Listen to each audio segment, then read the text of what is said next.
Good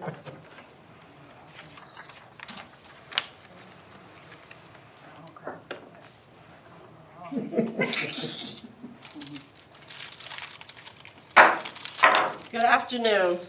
Welcome to Battle Creek Public Schools Board of Education meeting. Today is Monday, May 13th, and it's now 5:30 p.m. We'll ask the secretary to please call the roll. Dr. Alicia Johnson. Here. Dr. Nicole Perry. Present. Catherine LaValle. Present. Nathan Graycheck. Here. Pat McClinney. Kylie Fulbright. Here. Patty Fulgray. Present. We'll now have a message regarding our interpreters. As a quick update on our Spanish interpretation, we are working through the details of how best to continue to provide this service with our new streaming system in place, and will not have interpretations available this evening. We are close to finalizing a solution and plan to have it back up and running by next week's board meeting. Thank you. Okay, the chair will now entertain a motion with the approval of the agenda, considerations, additions, and deletions.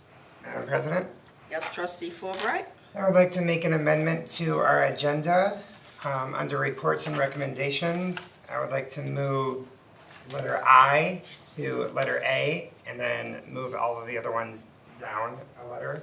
So maintenance collective will now become A. And then I would also like to amend under frontline human capital management, the amount, change it to $50,316. Support. It's been properly moved and supported that we make the amendment to the agendas. Any discussion? All those in favor signify by saying yes. Yes. All those opposed say no. Motion carried. We'll move down to public comment. The Battle Creek Board of Education recognizes the value of public comment on educational issues and the importance of allowing all members of the community to express themselves on district matters. We have two opportunities on our agenda tonight for public comment. The Board of Education requests you fill out a public participation form and contact information. As you come to the microphone, please state your name. Each statement made by a speaker shall be limited to a 3-minute duration. If the speaker represents a group, the person will be given 5 minutes to speak. Battle Creek Public Schools Board of Education will listen, take comments and questions on advisement, and not respond at this time. Public commenters will direct all comments to the Board of Education, not to staff or other participants. Do we have any Board of Public comment? Thank you. Superintendent Carter, under announcements.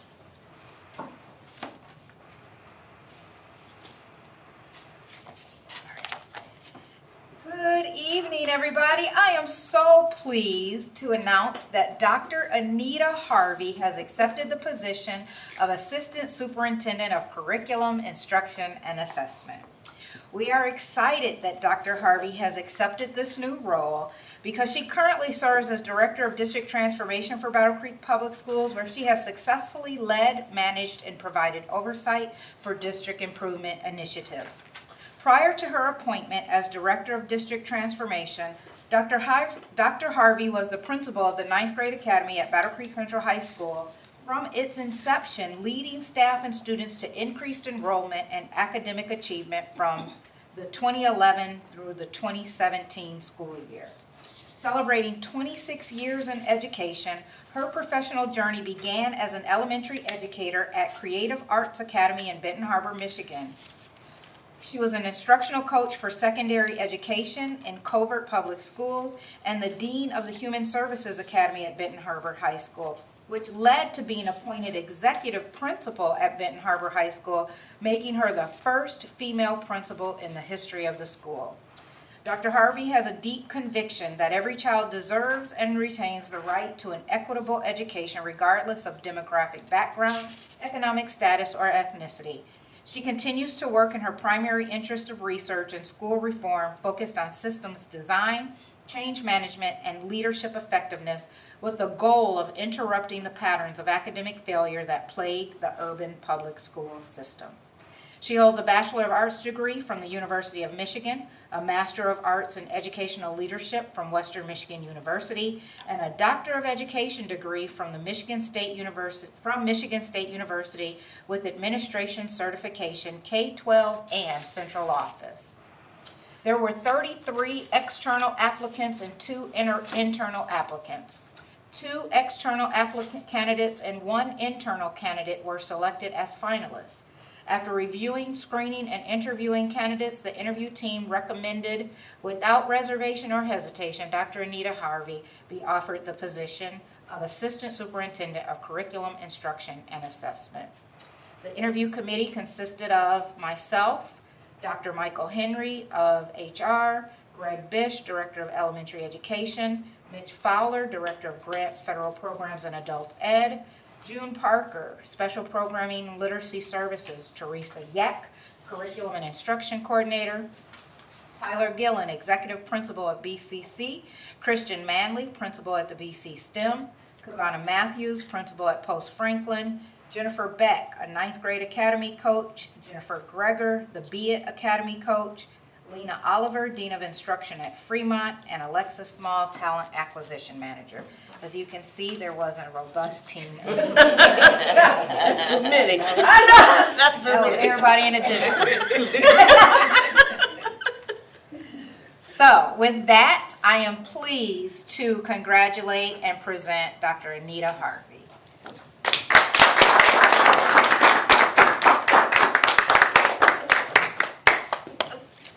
Good evening. Good evening. Great things are happening in Battle Creek Public Schools. And it is also with profound gratitude that I stand here before you accepting this tremendous honor.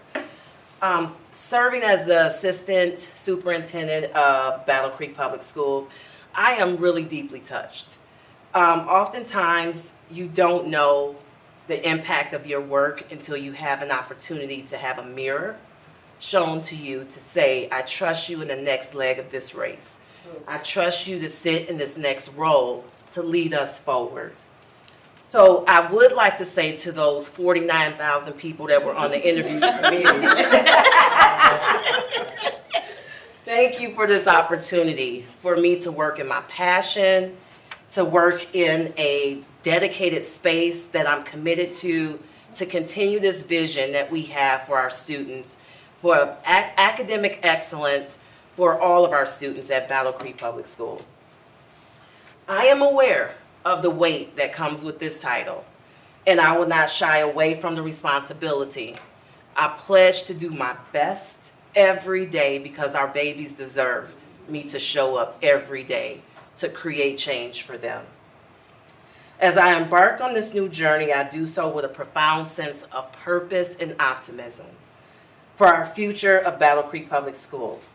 Together as a unified team of educators, administrators, parents, staff, community members, and board members, I am confident that we will continue to strive for excellence and build a community that fosters innovation and opportunities for our students. Thank you. Thank you. And welcome to Bearcat Country, but you're already a Bearcat. Okay, moving right along. We will now move down to reports and recommendations, and we will hear from Maintenance Collective Bargaining Agreement from Dr. Michael Henry.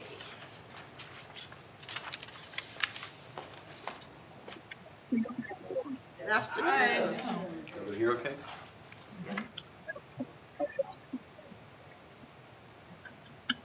Okay.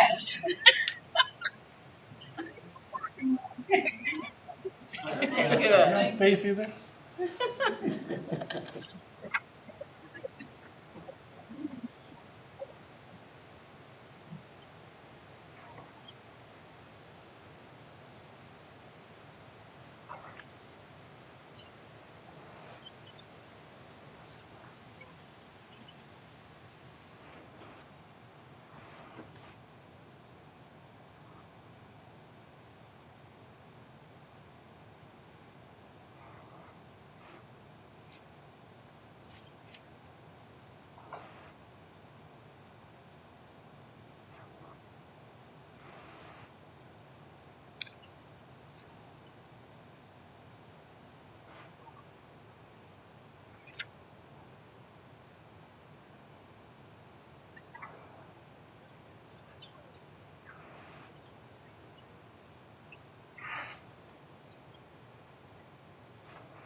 I would just add a comment that is more an industry standard across the board also, where you're moving more towards the gender neutral language.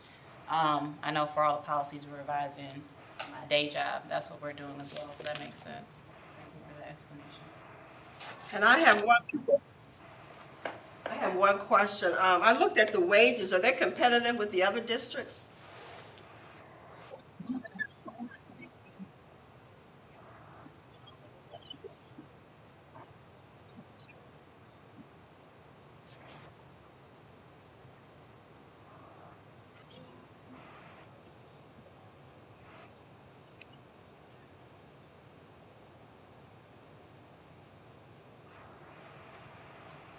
The only reason why I asked, my theory has always been you pay for what you get, and we want someone that's, okay?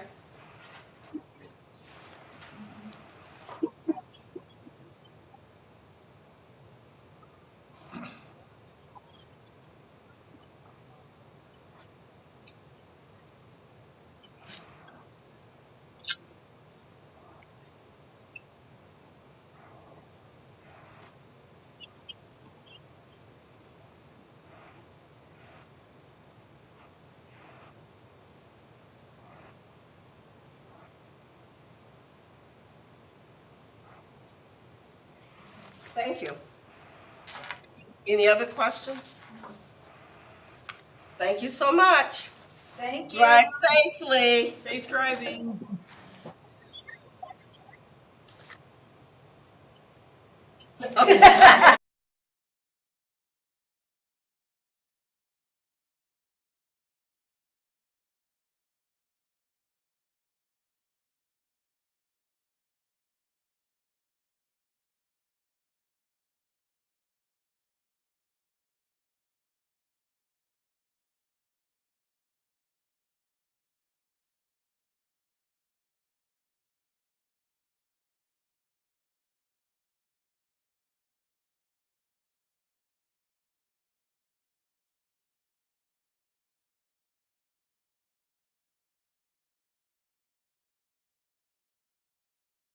Hence why we chose this vendor, because everything that we do is through the Career Academy's lens. And we wanted to make sure that the projects that we're creating aligns with our pathways and with the academy. And so I am asking that you approve funding for a 3-day training for a small group of teachers, their academy coach and career coach, for the amount of $14,565.75. That also includes paying the teachers to come to the training because it is outside their contractual time of school ending. To be paid through the W.K. Kellogg Foundation, ESSER. Any questions for Dr. Harvey?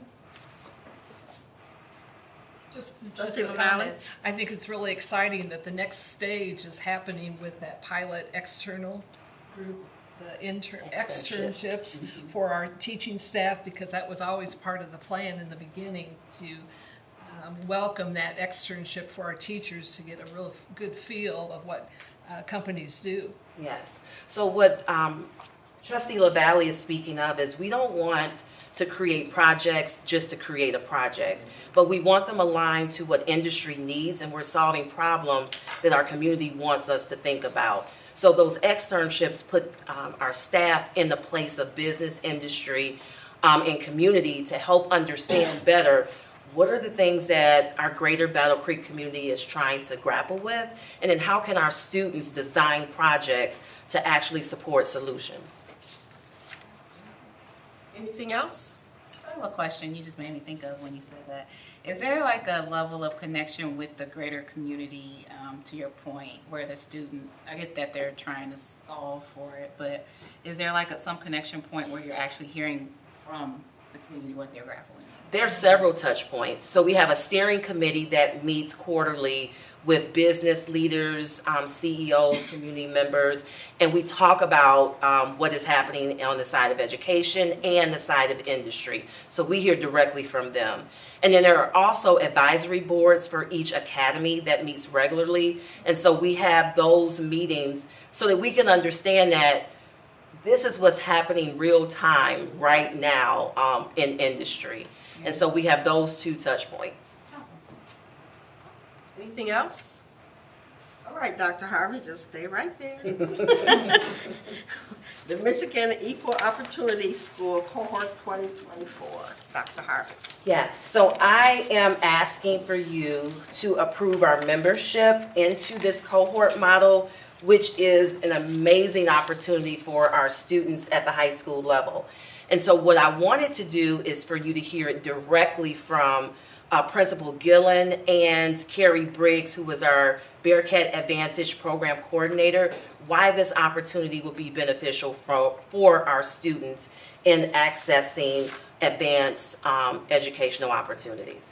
So I'll bring those two to the podium. Thank you, Dr. Harvey. Welcome, thank you. You left the delicious smelling coffee back there, huh? I don't want to spill on technology or anything. So we're really excited that Battle Creek Public Schools has been selected among a group of districts across the state to be invited to participate in the Michigan Equal Opportunity Schools cohort. And this is actually a partnership between MASSP, MCAN, and EOS. And those. Thank you. Now I have to remember. Okay, so the Michigan Association of Secondary School Principals, Michigan College Access Network, and the Equal Opportunity Schools Organization. And the focus of this is to really transform the culture of a school to highlight, support, and remove the barriers for students who are traditionally underrepresented and underserved to access highly engaging, rigorous, advanced courses. And this does not just include advanced placement, it includes dual enrollment, it includes career technical education or CTE courses, which is central to the Career Academy's model, and also includes early middle college courses.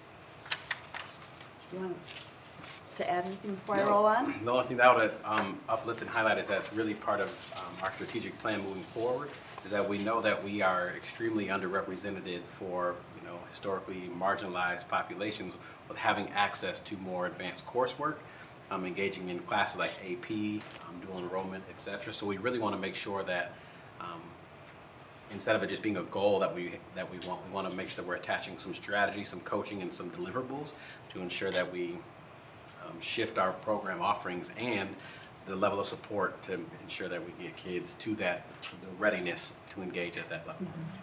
What really excites us about this partnership and this cohort is that a lot of times we ask our leaders and our principals to transform their buildings without providing them the support and the collaboration and the networking to support them through that change. So what this cohort will do is it actually provides Tyler with multiple layers of coaching and collaborative support with his colleagues. So he would be in a cohort with the other principals who are part of the Michigan Association of Secondary School Principals who have joined this cohort. They will meet on a periodic basis and have that collaborative connection. He also would be receiving specific coaching and partnership from EOS to have a partnership director, which will meet with him in person quarterly and in between remotely to coach him and support him through this transformation.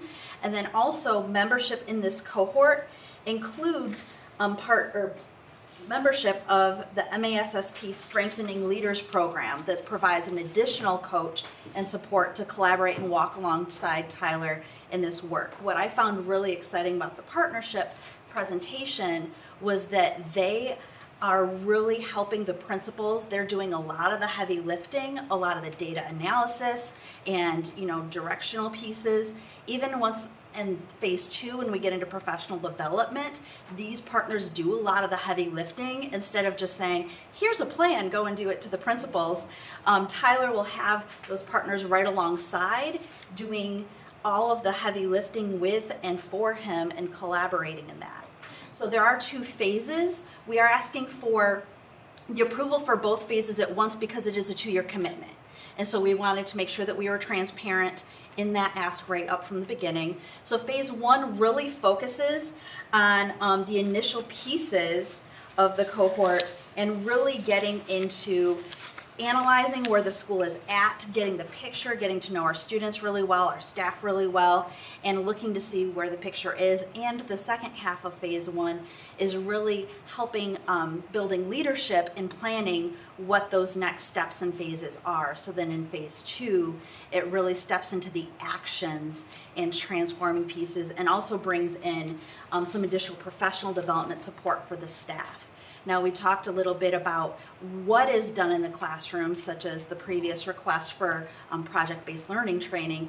This really focuses on school culture and transforming student and teacher mindsets to highly value that rigorous education that happens in advanced and CTE courses, so that the culture of the school can embrace the more rigorous learning opportunities that we're going to be asking students to engage in. What did I miss? No, the only thing that I would add to it, because Carrie did her work, is that the hope that I have, the deliverable through this process, is that we're really also systematizing everything. And we know that we kind of fall to the level of our systems. So this is removing the chance of it all and ensuring that we are designing for systems that uplift all students, especially those further situated from success. I have one question, and I know that WK Prep is under something entirely different, but would their staff and some of their students be involved in this process? So currently, this cohort is very principal specific and building specific. So this current request is focused on Battle Creek Central. Quite honestly, because right now that's where the bulk of the advanced placement and CTE and dual enrollment courses live. Thank you. I want to make sure we answered, the board questions that were sent in advance. Yes, ma'am. So can you walk through? Absolutely. Yep. So the first question was, does BCPS have to participate? This is optional. It is not a mandate from the state. However, did you want to speak to your desire? Yeah, so often, as you can imagine, there are an abundance of opportunities for principals to get support and coaching and mandates, and more often than not, there are things that are kind of take us away from our vision and the kind of the strategic goals that Superintendent Dr. Carter has set forth. This is one of those unique opportunities, however, that aligns really, really well with our equity imperative and with the programmatic needs of our Career Academies model. So whenever we see those really good alignment pieces and we look at opportunities to level us up so that we can ensure that everybody has that greater access, this was something that I was hopeful that we could pursue. Yeah. And the districts who are participating in these cohorts do use grant funding to support this. So we are seeking to use WKKF funds. Other districts are using Title I, 27F, or 67F grant funds, as well as others to support their participation. The $24,500 in phase 1. So it was buried very deep in the slide deck that was part of the board packet. But the actual base price cost for the membership is $54,000 per year. They were able to get a matching grant from National Funding Support for $27,000, an equity grant for every single school has been granted for $7,000, and they also have a reduction in setup fees. So the original $54,000 annual cost has been reduced to $21,500 just for the EOS participation. And then the Strengthening Leaders Program from the Michigan Association of Secondary School Principals is $3,000. So that's where the $24,500 per year comes from. In that first year, again, phase 1 is focusing on increasing participation rates and while beginning the work of transforming the school culture, and it's going to be focusing on leadership orientation, surveying students and staff, analyzing data, outreach strategies, tracking the enrollment in the advanced courses such as CTE, dual enrollment, early middle college, and AP, and support planning alongside Tyler and his team. And again, with that cohort model from the Strengthening Leaders Program, it will also include monthly leadership learning, peer collaboration, monthly and bi-monthly check-ins with the MASSP coach, focusing on goals. It's strength-based and including progress monitoring and actionable feedback, and also specific coaching around equity-driven leadership, supporting Principal Gillen and his team in ensuring each student has a school experience that prepares them for a limitless future. It is the same cost for Phase 2. Phase 2 transitions more into actionable pieces. And so again, the fees for Phase 2 will come at the beginning of Phase 2. It is not an immediate 2-year charge, but it is a 2-year commitment. And that Phase 2 focuses on shifting adult mindsets as we support students towards a successful experience in their first advanced placement course.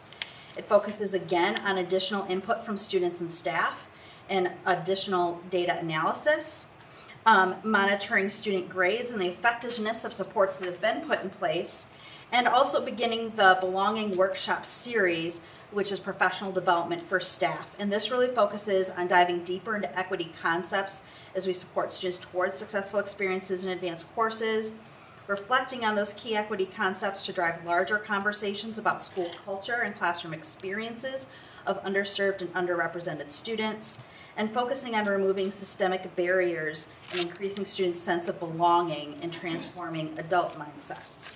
And then again, collecting more student experience data to inform the future work.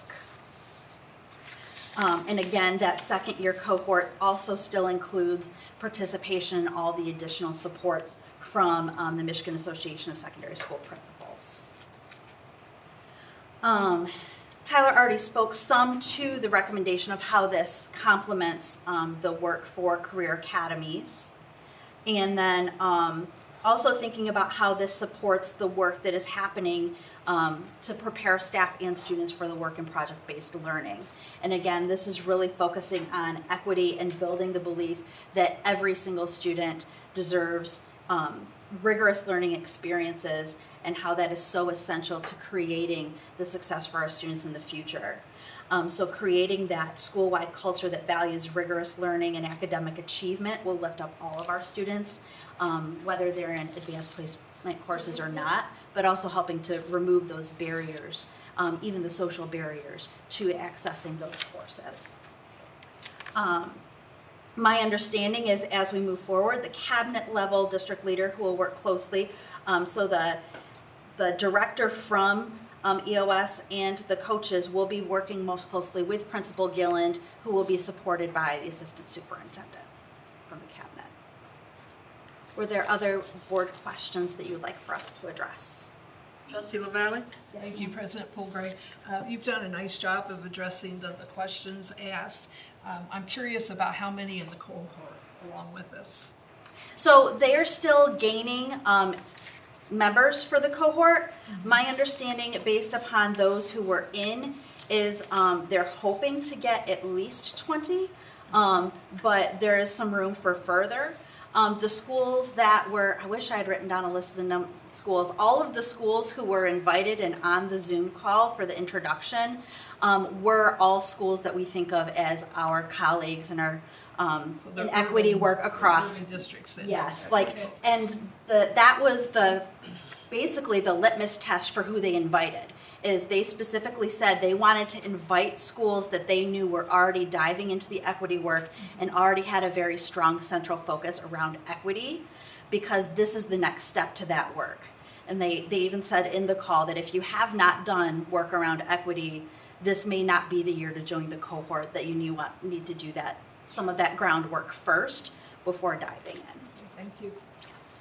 Any other questions? I have two. So you said CTE courses. Can you remember what the acronym is? Oh, yes, sorry, Career Technical Education. So for example, right now we do have on-site courses that support students in gaining certification in their emergency medical services certification, and we're working on continuing to build that out in the business pathways and some other spaces. Okay. And then I know you talked about all the benefits of it. This sounds great, but I guess maybe for you, Tyler, like what does success look like for you after this 2 year? That's a great question. So for me, success looks like outcomes for our babies, right? So when we can show in our numbers that we've had a plan put in place to ensure that even before students are entering into that advanced level coursework, that we have a strategy in place for increasing the enrollment numbers in like honors coursework, and looking at student indicators like MAP data, are students increasing their readiness level at grade level for reading and math competency, and then matching that with developing teachers in both their hearts and mindsets, but also in their skill sets as they're getting more training to lead, potentially do enrollment courses on campus for our teaching staff to become more AP certified and offer more AP courses, and then the student outcomes on those AP exams.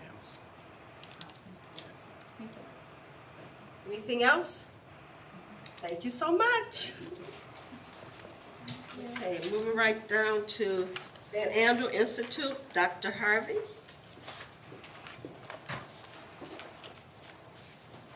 Thank you. In your board packets, you will see a proposal for training and professional development along with coaching for the BC STEM Innovation Center's staff to partner with the Van Andel Institute so that they can develop their understanding of project-based learning, inquiry-based teaching, as well as a deep dive in the engineering design process.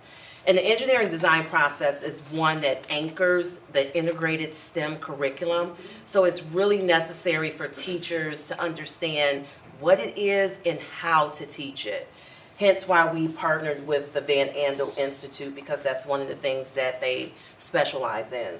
So I'm asking for you to approve the recommendation of, oh, I forgot one thing. So another thing about Van Andel is not only do they provide the coaching and professional development for teachers, but there is a student component where they get to come and see it in action. So they get to integrate with other students to see the engineering design process and apply the skill set that they've been taught in the classroom. So that's another difference with including the field trips as part of this proposal. So I'm asking for you to approve $11,280 to be split funded from ESSER as well as our state and federal grants. We couldn't name specifically which one because the consolidated app is not open just yet, but once it opens, we'll be able to charge the remaining balance to that. Any questions for Dr. Harvey? Would that be a state grant or a federal grant, like title funds? Yes, the title funds. Title funds. And I had a question on the field trips. I think the experience of 18 different choices of field trips is amazing for the 6th, 7th, and 8th graders, because that's what our building's set up as. But there was on that VAI, which is the Van Andel Institute contract, it listed $12 per student, and then it came down and said $15 per student. Do our students pay that, or as a district, do we fund that for the students? We would fund that for the students. Any other questions? I have a question related to the project-based learning. So what actually dovetails perfectly with what they were just talking about with the high school. So does this like help prepare the students better for flowing into high school? Is there any sort of connection, or is it just the learning model type? So the way I like to look at it is there's a curriculum model that we're trying, or curriculum that we're trying to teach. This is the by way of how we teach it. And so the PBL, project-based learning, they all have common threads, but the high school is really focused on the career academy and pathway lens. Okay. This one is focused on the engineering design process. Okay. So that's why the two different vendors, but they have a common thread. Okay. Thank you. Isn't it Poole? Yes, trustee. I just have something to add. One of the local school districts in the Grand Rapids areas are training 3-year-olds, giving them engineering lessons, 3-4-year-olds, and all that is a toolbox, and it has all kinds of wrenches and hammers and things that they connect to their little toolboxes. A handle carried one, very age appropriate, but I thought engineering at age 3 is remarkable. So to know that we are stepping up that those choices for engineering is pretty exciting. Absolutely. I have a 3-year-old that can sign up for that any day. Yes. Yes, Dr. Johnson. So I love, and this isn't just about this in particular, but I love all the professional development opportunities from what we just talked about, the principal cohort and the other programs. So I love this.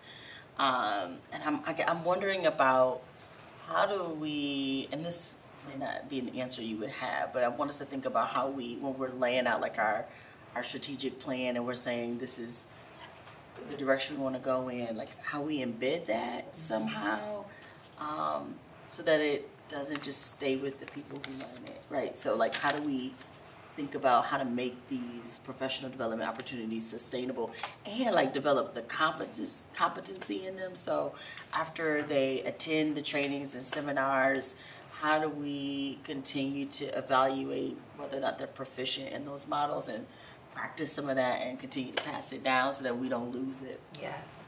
One of the components that I absolutely loved about the Van Andel Institute is the coaching piece of it. Because you can get trained, you can get educated on problems and projects and processes, but if you don't have the ongoing coaching support as things continue to grow and develop, then to your point, you will lose that practice. And so this does include that ongoing coaching and aligns with the core values of the STEM program. And so it's not just I think Principal Gillen said, it's not just a layer on, Right. but this is something that we truly want to see in growth and development of the program. So it's not just something that we're doing, but this is who we are as it relates to STEM and engineers. Thank you. Anything else on this topic? Okay. Stay right there, Dr. Harvey. We're gonna do high school summer books. Yes. So I agreed to step in for my colleague, Mr. Bish, as it relates to the high school summer book giveaway through Barnes and Nobles. So this is a continuation of a program that was done last year, targeting 9th and 11th grade students in a way to just keep text in their hands over the summer so that they're continually reading and continually building their literacy attainment.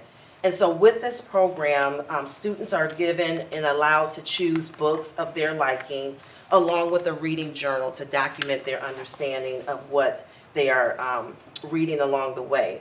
So I am recommending that the board approves the continuation of this program at a cost of $30,765 from our Title I funds to continue this literacy experience for our students. I would like to address a few questions that came up as a result of this proposal. And so because it is a continuation program, one of the questions was about metrics and feedback about the success of the program. And so we have some anecdotal data from students that said they enjoyed it, they liked it, they wanted it to be continued. However, we all agree that we need a stronger metric to understand whether or not this is working. So this year we will design a survey for students who are participating, as well as an evaluation to say, is this moving the needle in any way? But currently there isn't one to measure the effectiveness. And then also the design of the program about the cost. So the cost for the program that I just read, the $30,000, is for purchasing of books only.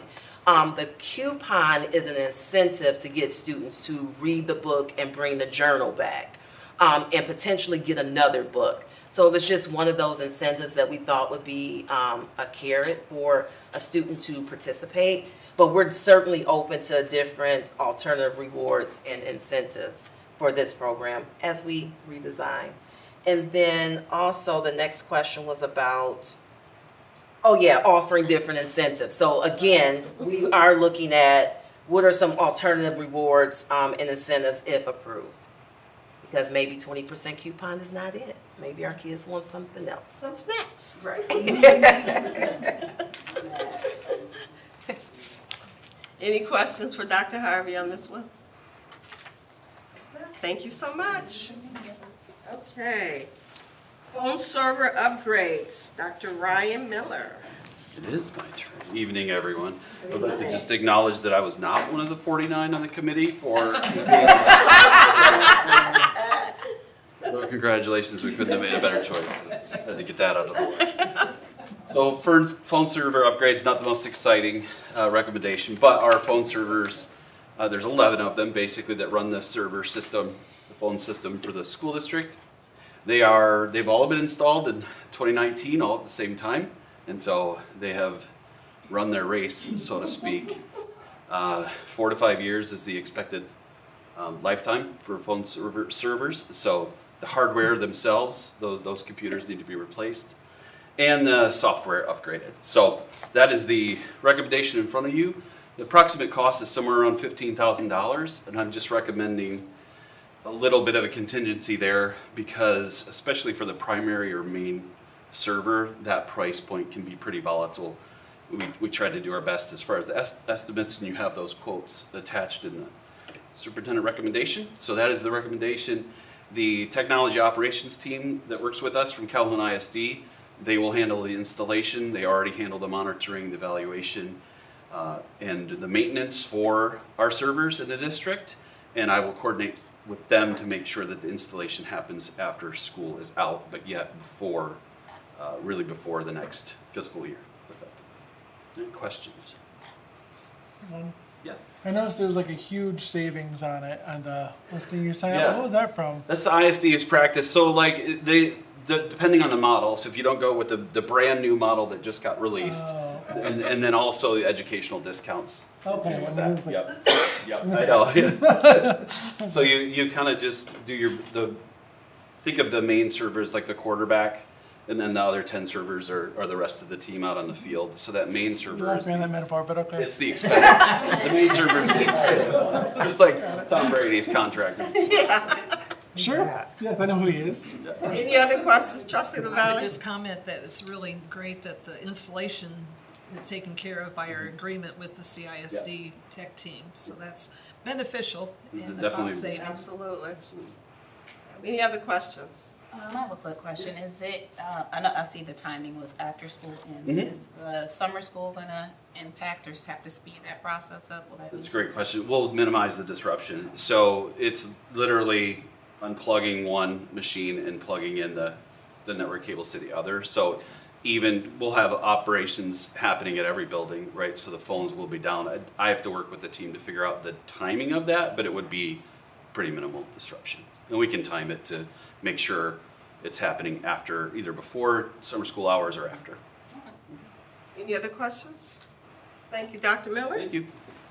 Okay, property sale, Washington School, Herb Hayden. Right. I'm going to try to bring some money to the district instead of spending. Try to bring some money. So based on the superintendent rec you have in front of you, I am just recommending that we do sell the property of Washington Street to the Center for Afrocentric Thought, Michigan nonprofit, for the price of $90,000 with the purchase agreement that's attached. I do have the questions that were received, so I'm just going to go on and answer those that were given, and we'll go through. Who is the real estate CBOR? That's the Commercial Board of Realtors, and those are the governing body for the real estates, the national organization. So they just basically, they gave the template for the document, and they wanted to be released from liability. Has the district received $10,000 in earnest deposit? No, not yet. Once we get approval from you guys, we get a check in hand, and the process starts from there. This question was 3 times, so I'd like everybody having to pay attention. Could you offer more information on the 160 days, and why does the closing not take place until October? And does it have financing? In order for this sale to go through, it's a heavy lift. I'll go into a little later, but in order to receive the funds from the federal and any type of subsidies, they have to go through the whole process. And for that, that's going to give them that opportunity to go through, see if the zoning comes up proper, because they do have to change the zoning from where it is now to residential. So they do have to go through some processes with the city, which, although Battle Creek is not a huge municipality, it does have a process that it has to go through in order to get that one. So we have to do that one. Is it due to anticipated timing for the environmental testing issues needed and securing a funding stream? Yes, all of that will be happening within that 160 days as well. There are conflicting dates for closing the agreement. Paragraph 3.5 is listed as October 15, but the seller acceptance section has 31 October. That's a grace period. One thing we want to do is give them that opportunity that as it comes close to time, if they say, Herb, the city hasn't come back, we want to go a little bit more, then we give them that grace period of about 2 weeks to make sure that that happens on that one as well. Is Endeavor Chicago Title a local company? Yes, it is. Happy to see the Chamblin Real Estate Company is helping with the purchase. I had a great conversation with Ms. Chamblin and Dr. Johnson today, and they're just truly excited and motivated to have a second bite at the apple. I wasn't here when it fell through the first time, but they're excited to give that opportunity to make that happen now. So they're very, very happy that that's going to go through. Why did the price drop $5,000? We're motivated to sell it. They're motivated to buy it, so we dropped it about $5,000. Why did the deal fall through last time? And again, it's unsure, because again, I wasn't here, but in conversations, and I had a friend of mine who works for Gilbane, they did an assessment on the property, and it'll be a heavy lift cash out of pocket. In order to convert either one of those properties of Washington or Southwestern, we will be talking in upwards of $9 million to $12 million cash out of pocket. Hence the need for the subsidies from the federal, whatever they can get in order to make this deal happen. So we had to make sure that happens. Number 35, the document concerns me. This is an out. Basically, if they don't come through by the 31st, then we will proceed and look to demolish the building. And I've been upfront with them earlier today, as I am with you guys, that if this doesn't happen, then we will look to get pricing. We haven't started yet, but we will demolish the building. We've been truly blessed. And again, I need to knock on wood that buildings that you have on your portfolio, certain things have not happened. And I'm not even going to put it into existence, but you guys are very blessed that they're still in state. I can go in any one of those buildings and turn the lights on and they work. I can turn the water on and you have plumbing. So the fact that we're able to still do that and get the opportunity to have that happen, we want to give that out. And basically, if they don't have any funds, we can walk away. And in terms of demolition, we're working on costs for both properties. So if those things fall through, then we can demolish. Any other questions? No question, but the Dr. Johnson he was talking about is not me. But that said, I do need to abstain from voting on this because I do have a conflict of interest. Right. Trustee LaValle? I just lost my question. Will you be getting us a price within the next 160 days of demolition prices? Because I think our president, Patty Poole-Gray, had asked earlier for some preliminary costs for demolition of the two buildings, or maybe just one of the buildings. Correct. But could we have that demolition price before October? Yes. Okay, great. Thank you. And I guess another question was, somebody else has it. Anything else? I'd like to see that we be able to table this for a week, since we're going to be meeting next week, to have a chance to have one more week to consider this sale. And it's nice that we have back-to-back Monday meetings in the month of May. And would it be possible if we table this decision tonight? I have no problem. Do we need to make a motion? I think it has to be able to. The chair will now entertain a motion. Table the vote. Poole-Gray. Yes, Trustee I'd LaValle? like to make a motion that we table the decision for new business that's coming up for the sale of Washington School in the amount of $90,000 to be tabled until our next board meeting, which will be May 20th. There's support.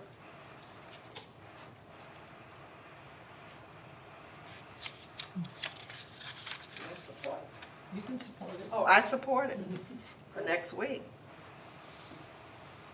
Any discussion? I just have a question. Yes, Trustee. I just wanted to know, is it gonna cause any issues to delay this? And again, that wiggle room of that 15 days, and we'll probably just push that back into that Okay. window.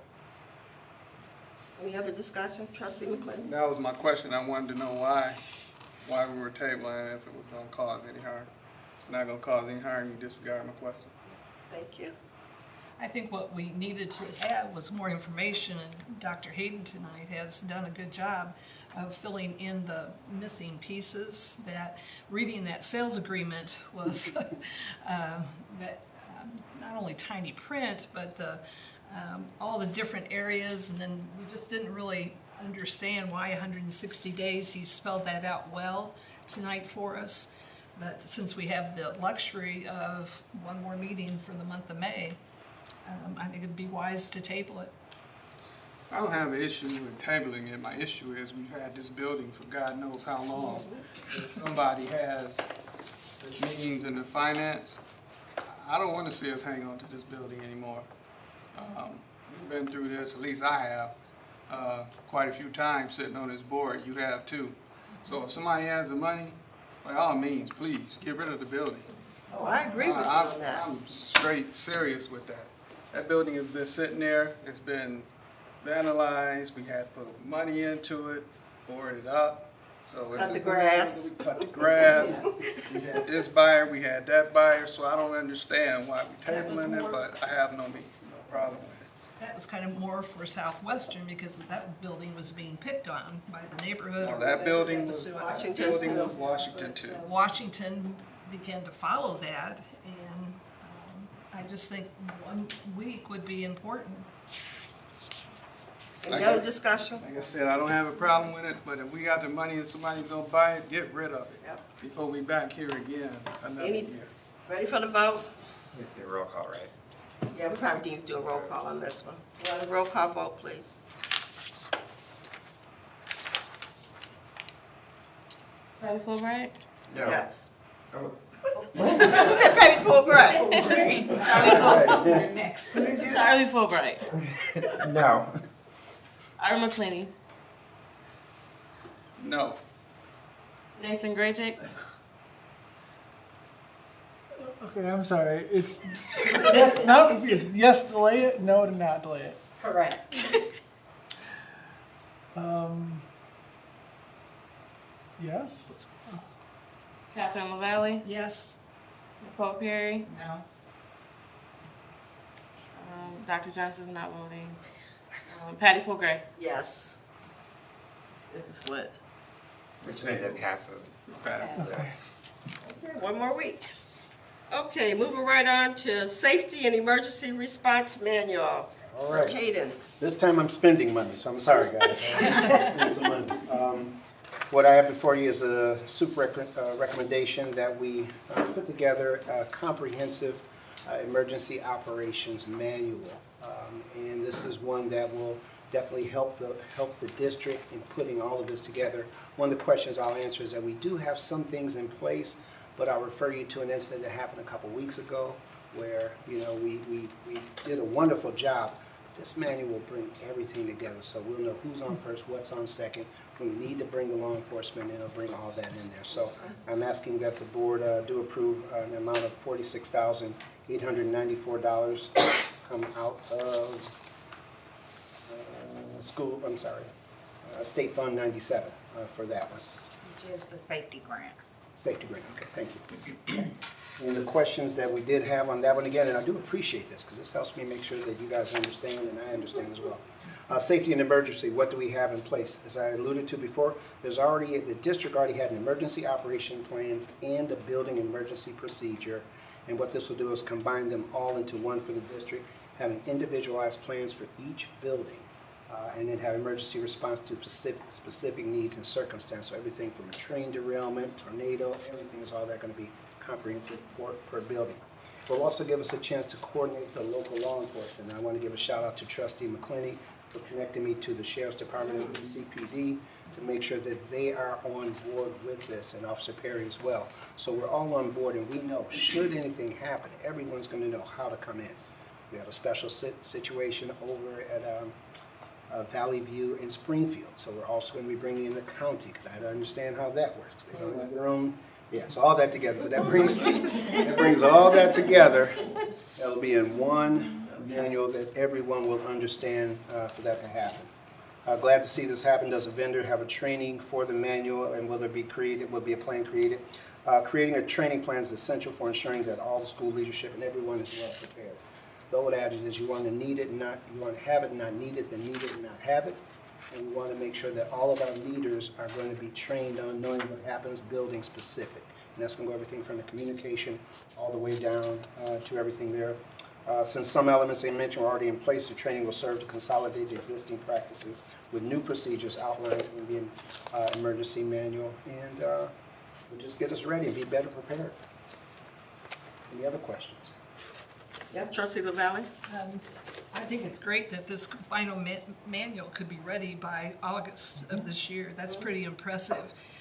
Could you tell us why your signature's not on the recommendation? Is there a place for you to sign? I missed it, I'm sorry. I'll make sure that gets on there. Okay, sounds good. He doesn't need to sign those. Oh, I need to sign. No. No, it's just the people who make, the signatures represent, did we make sure the money was available?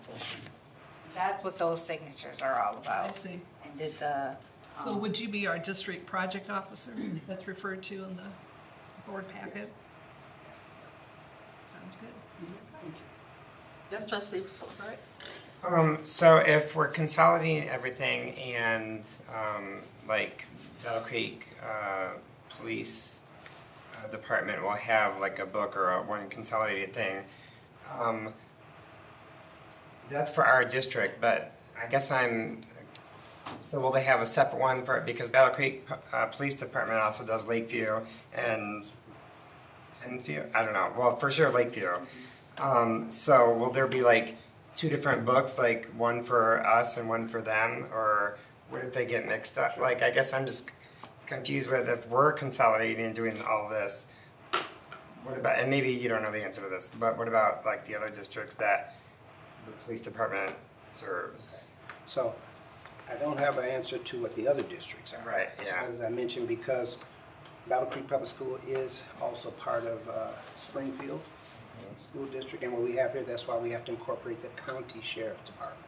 And then our Battle Creek Police Department for the actual local of Battle Creek. So there'll be one manual, but it will entail all the emergency services, the fire department, everything else, just for our district, to make sure, again, and I don't want to be selfish, but I want to look out for us. I want to make sure we're covered. And again, I am going to meet with Lakeview Superintendent because they have a great plan, so I'm going to incorporate and at least try to gain some stumbling blocks that he may have went through, so I won't go through those. Because as Trustee LaValle said, I want to have this in place when the next school year happens. Since we did have some pieces in place, that's why the price wasn't as much. And so we did have some things that they're going to be able to put together and make it a comprehensive package. Any other questions? Trustee McClendon? Not a question, I might be able to help you out with that question, appreciate the shout out, but you know I like to stay in the background. I know. Just to help you out, Charlie and Herb. So, most of the time, I won't say 100%, when you have an emergency plan, we'll say for the metropolitan area, you have Battle Creek and really the sheriff department. Since Springfield belongs, Springfield School is in this township, city of Springfield, you have the county and DC, the city of Battle Creek, their emergency response team works together. They go hand in hand. So you have members on, if some major event was to happen, the sheriff department and Battle Creek and whoever else is on that team would respond to that emergency. So your manual, so to speak, even though it would be our manual, it really operates for a metropolitan area because you do have those additional officers on those teams that respond to the district, which is why we had to have the sheriff in the city. We have to have their cooperation. It should be a metropolitan area, but we're not. So, yeah, in a sense, you asked about Lakeview. That officer is part of Battle Creek. So yeah, he would have access to this manual, even though it is ours. I can assure you that that manual would be shared because you have inter-agency cooperation. Wouldn't you say that's good coordination? It has to be.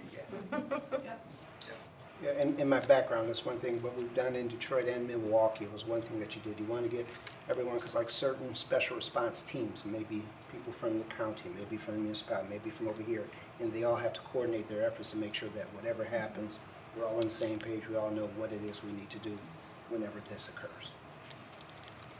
Any other questions? Thank you, Herb. Thank you. Okay, let's move down to culturally responsive teaching. Dr. Carter. No, not yet. Aye. Frontline human capital. Blue eye. Where did I skip down? Front line.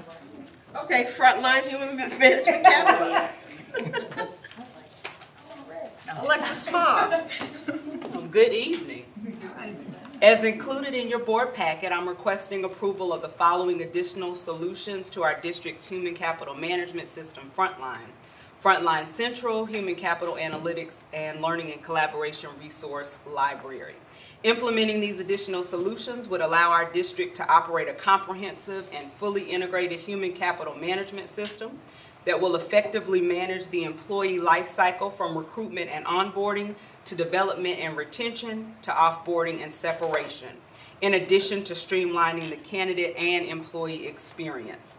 In my experience, the more comprehensive the system, the less opportunity there is for error, misinterpretation, and miscommunication. The cost to the district would be $15,954 for the rest of this school year and $34,362 for next school year, for a total of $50,316. There was a question about districts having access to our district's personnel information. So our district's frontline hiring, recruiting and hiring, which is also known as AppleTrack, is maintained as part of a consortium.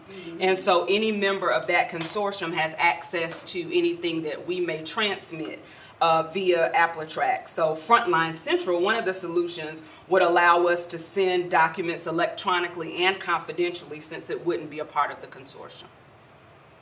Any additional questions? No. Any additional We questions? go away from AppleTrack if we No. approve this? No, ma'am. This is AppleTrack is something that we already have, and so we're adding some additional solutions. Any other questions? I have a comment. I'm glad that you have identified a solution. It sounds like it was very disjointed. I know how difficult that can be, so hopefully this will give you a solution. It doesn't seem overly expensive for something to streamline that process. Any other questions? Thank you, Alexis. Thank you for going easy on me. Okay, now we're at culture responsive teaching, Dr. Carter.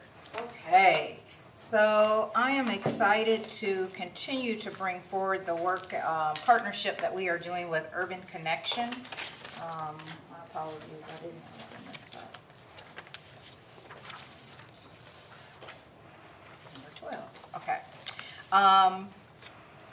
As presented in your board packet, this is continued support and partnership with Urban Connection, who is really working to support us in the redesign of our culturally responsible culture and climate, specifically across our middle schools. So there was a question about what data do we have. We just began this partnership this last couple of months. And it began with him doing some culture walks across all of our middle schools and then providing them with a report on what was the data around the culture and climate of their building. As a result of that, he then did some professional development with each of the teachers to help them understand why they were getting the results they were getting. And to put it in perspective, one of the lowest rated areas was relationships between students and teachers. And so once he identified that as an area of concern, he then did some professional development with them to give them strategies on how to improve relationships with students as a function of improving the culture and climate. So that was our test. I brought it forward. I wanted to test to see if this was a good partnership, and it exceeded my expectations. And the reason it exceeded my expectations is because our teachers have been really responsive. They came up to me at the end of the professional development to say thank you. This was the first time I could hear the information in a different way without feeling like the presenter was blaming me. I really understood that I could learn and change my practice to get better results for students. It's the approach that he uses to help them really hear that they haven't been culturally responsive in some spaces. So because of that and the movement that I'm already seeing in our education, educators. I'm like really excited about continuing the work with him. He also identified misalignment in our expectations. And so as a result of doing these observations and data collection, he pointed out to us that the reason we have some disconnects in behaviors is because our expectations aren't clear. They are different from school to school. There are rules all over the place. And so the next level of the work is with us at the district level. Because if we aren't clear, then the teachers aren't clear, which means the students aren't clear.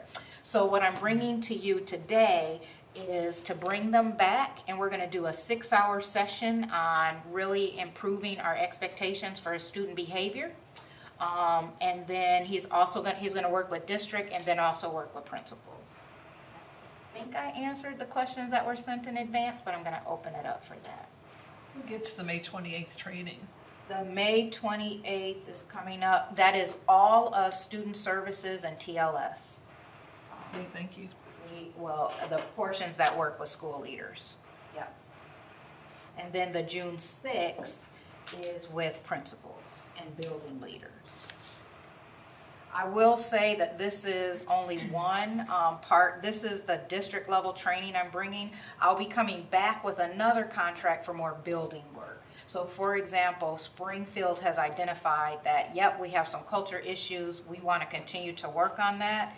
And Justin is giving me a contract to continue the work with Springfield, Battle Creek STEM, and now the elementaries are asking for it. So I'll be bringing forward, I had him put together a proposal of what it looks like to work with each of those schools as well. Any other questions? Yeah, how do these sessions line up with, so we have district policy and rules, and we have handbooks for the various districts, and then I'm assuming all the schools have their own rules. How does all of that flow together so we're not creating more on top of what we already have?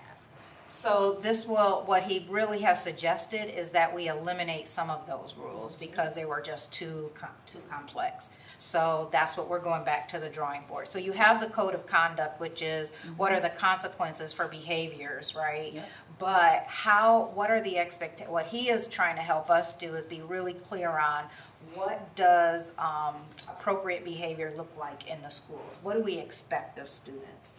Right now, an example that he gave, so people have seen ROAR around the district, ROAR, and then with each one of those, there are about 13 different rules. And when he did the training, he asked the teachers, how many rules do you think there are to go to the bathroom? And he said, I counted 16. So how does a student know to actually be held accountable for that? So that's the work he's doing. So it will align to the code of conduct, but specifically when I go to the bathroom, here are the 3 things I expect. Wash your hands, go to the bathroom, get out. Not all these other things. Does that make sense? It does. It sounds, so saying it differently, Yeah. make sure I'm hearing this correctly. The schools have kind of created their own thing. We're going to strip that away, starting with the code of conduct as a guide, and then clarify under the code of conduct what does good behavior look like. Yes. Okay. Thank you for saying it in layman's terms. I was just trying to pull that Yes. through. So yes. Nothing changes in the code of conduct. It's what do we do in the school every day so that we don't have to use the code of conduct in terms of discipline. But I would hope that the code of conduct with his suggestions could be refreshed, because that has been around for a while, and if he sees any inconsistencies there or would make suggestions to be helpful to us, I would hope that the code of conduct is the foundation of what we want to see our district operating. Any other questions? I was just add one statement to that. So you're saying like hopefully the code of conduct does not have to be used. I would say that's not realistic. You're gonna have to use it. Yes. I'm just gonna be real. Like there's no. That's why society, laws, every place has law. Exactly. I would just say let's make sure we're consistent with it. That's the bigger thing. And that to Trustee LaValle's point, that if we're seeing there's some sort of inconsistency that's causing inequity, okay. But that usually comes from application, not from the rules. So let's just make sure we refine those rules and consistent with application and we actually hold people to them. I don't want to, I know you probably didn't mean it that way, but we do need to hold Yes, people to it. you are correct, and my apologies for that, because we absolutely are gonna hold people accountable for misbehavior. I think what we're trying to do is be clear on what does good look like, right? And, yes. Okay, strategic planning, Dr. Carter. Okay, so this is the big one that, you know, it is very much time for us to refresh our strategic plan. We adopted the old one in 2016. Most strategic plans are 3 to 5 years, and we are in year 8, I think. So it's time for us to do a check. Are these still the right goals? Are they the right strategies? And what are the right metrics to assess whether or not we're making adequate progress towards our goal? I vetted several different organizations, and our previous organization that worked with us is no longer in this space. They continue to work specifically on transformation of schools in terms of coaching and those kinds of things, which is their bread and butter. We still have a partnership with them, but strategic planning is a very specific niche. So this organization is skilled at helping us go through a process that will get stakeholder input. Board of Directors is Board of Education. That's who that is referring to. So this will be a year-long process, because you take in information, you refine, you reflect, you adjust, and at the end of this, we'll have a refreshed strategic plan, a theory of action, and some metrics to associate that with the associated goals. Any Let me make questions? sure I did get through what was sent in advance. There was a question about success of a School of Performing Arts. The beauty of this is that she is the facilitator that brings experts in. Okay. So we'll have community experts and people from my team, so everybody will have an opportunity to have a voice in this. The school board will give some input. They will have a full session for the school board. All of us will be engaged, and then there will be individuals who support different committees to give their voice. And then the money is at $81,000. Can you say more about that? When I added up the figures, it kept coming up to 81,000. And the proposal on our packet says 79,000. Okay. And I just wondered if someone gave us a $2,000 discount. No, so not that I know of, so that must have been a typo in terms of calculations, so. So you would bump it up to I would 81? ask that we approve up to $81,000 just to make sure that we've covered our bases. Okay. Thank you. Thank you for that. Are there any other questions? Any other questions? Thank you, Dr. Carter. Down to discussion. ISD preliminary budget, Dr. Carter. Yes, so it's the time of year where we adopt the ISD preliminary budget, and this budget is presented to us based on the revenue and information that they get to support districts. One of the questions that came up was around special education funding. This budget continues to fund special education at 100%, which is an increase, because in the past we've been funded at like 85% and even lower than that. So are we investing more in special education? Yes. And this 100% is projected out for the next 5 years. That allows us to add more resources and support. Additionally, they have begun to reimburse for aids as well, which individuals who've been on the board for a while know that those were removed from the budget, and they're being added back based on some formulas to allow districts to hire aides. Battle Creek Public Schools never reduced ours, we just absorbed the cost, but this will give us funds to do other things and invest in other areas because we're now being reimbursed for those resource aids. That is just truly remarkable, because there was a time in the last 10 years that the CISD thought they would come back to the public to raise the special education taxes that we have on our annual tax bills for the public. And it didn't come to that, and to know that it's 100% for the next 5 years is just remarkable. Yes. Any others? Trustee McClenny? Okay. All right, moving right along. Willard Library trustee, Dr. Carter. Yes, I am so pleased that we have an individual who is continuing to support us and represent Battle Creek Public Schools as a part of the Willard Library. And I'm looking for my notes. Sorry. In here? Far back. Far back, all the way to the end. And I think that's the blank one. Hold on a second. And they can still see us, just so you guys know, even though it's blue. All right. Thank you. Yep, and it's all filled out. All right. So there's a resolution in front of us to appoint Miss Kathy Baker, thank you, Miss Baker, to the Battle Creek, to the Willard Library Board of Trustees. And so I'm going to invite Miss Baker to the podium just to talk about what's happening in the Willard Library.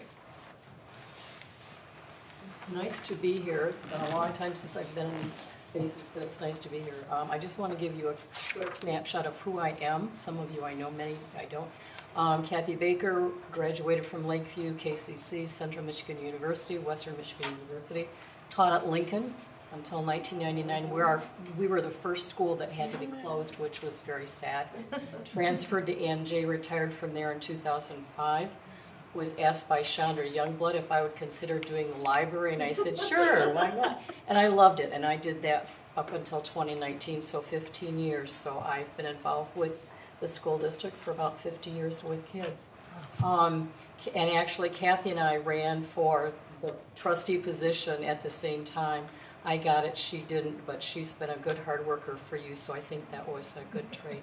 I have thoroughly enjoyed being on a trustee for the library. I am totally amazed at how they are flexible and how they respond to needs that are out there during COVID. They just knew what to do. The staff is very helpful, and I am very confident that if there are any issues that people have when they come, that they are able to resolve them and find them. They are always trying to find new ways to reach out to the public. And I'm just amazed at how they do what they do, and we are so blessed. It's a quiet jewel. I wish more people knew about it. I think that's always the case, that you try to reach out, but they are wonderful people, and we're just lucky to be a part of that and the group that put together the trustees. I was thinking about when I come in to get my board packet, I usually stop and take out a book with me when I go. So I do that. And I was thinking how fortunate for you that you are in this space. And I would encourage you, if you can do it, is to stop by and pick up a book or two on your way out to help you in your way of growing. Library is just a jewel. It just really is. And they look carefully at how the money is being used. The fact that our millage is in perpetuity, and so we don't have to go back to have people vote on it. It's so sad when you see cities that don't support their libraries and let them close, and that's not the situation with us. And I feel really blessed to have had your support to do that. I want you to know that Battle Creek schools are well represented on the trustees. Kathy Baker, Battle Creek. Michelle Herzing was Penfield, but she originally started at Battle Creek. Judy Williamson is Battle Creek. Sally Baltatat is Battle Creek, but she's representing Lakeview. And the newest one is Laura Williams, and she's representing Harper Creek. So you are represented by 5 people that have all come through the Battle Creek system, and so that's kind of a special thing. Anything you want to ask me? I'm not sure I have told you everything you need to know. Are you referring to Ms. Baltatat from Urbandale? I didn't know her first name. Yes, ma'am. You know Miss I knew Miss Baltzar. Baltzar, but I didn't know her first name was Sally. Spoken like a true student. I just was at a celebration just recently, and I'm still called Miss Baker, and I take that as a great honor. And I figure if anyone knows who I am, then I've had them, and so it's always a joy to see it. One of my former students is working in the Children's Library, which is always a joy to see someone that I worked with when she was younger and I was younger. So that's a real joy. But yes, that is Miss Baltzar. Is her maiden name Poet? Yes, it is. Her mother was my kindergarten teacher. I kid you not. Wow, talk about Her mother, down in Detwood, she was my kindergarten teacher. Same one. Wow. But I would just encourage you to take advantage of what is being offered. The new, and I'm not sure, I'm losing the name of it, but the hands-on things that they offer, classes, and out at Helen Warner Branch Library, which is a beautiful space. They are so innovative in what they try to offer people and try to get them in, and it's being used. Can always be used more, but it's being used. Any other questions, comments? Thank you so much. I'm excited for your ability to continue on the board. And I want to say it's very nice to see you all in person instead of when I'm flipping my channels and say, oh, there's the Bellatrix. What's going on? You look much better in person than you do. Thank you. Thank you. Thank you, Miss Baker. Okay. Battle Creek Public Schools Board of Education Governance Guidelines and Practices. Dr. Carter. 2.6. Okay, Here we go. we've got this. All right, we are looking this evening at 4.4.1. Yes. Did we ask for a recess? Yeah. You get to name the minutes of that. Let's take a 5-minute break. Okay. Thank you. Thank you.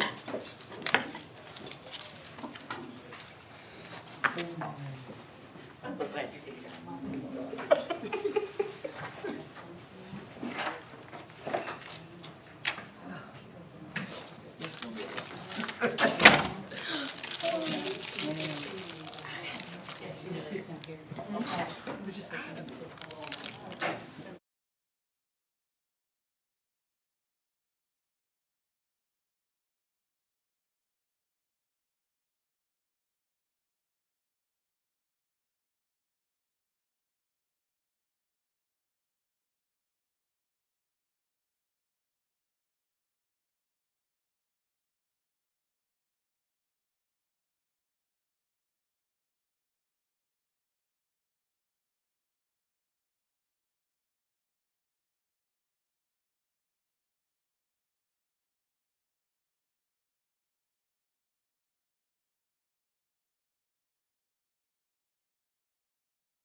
Are we ready? You're good. Hey. Okay, Battle Creek Public Schools Board of Education Governance Guidelines, Dr. Carter. All right, 4.4.1, the resolution process. On item C, is it possible, it says to the full board, could it be other officers, and then in parentheses, VP, secretary, treasurer? This is called board member performance concerns.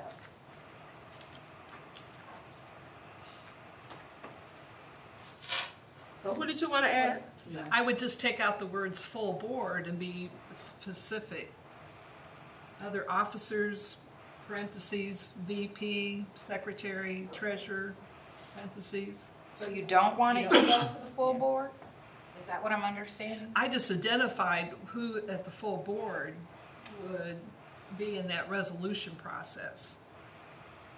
So you want them all spelled out? If that's possible, if everyone likes that.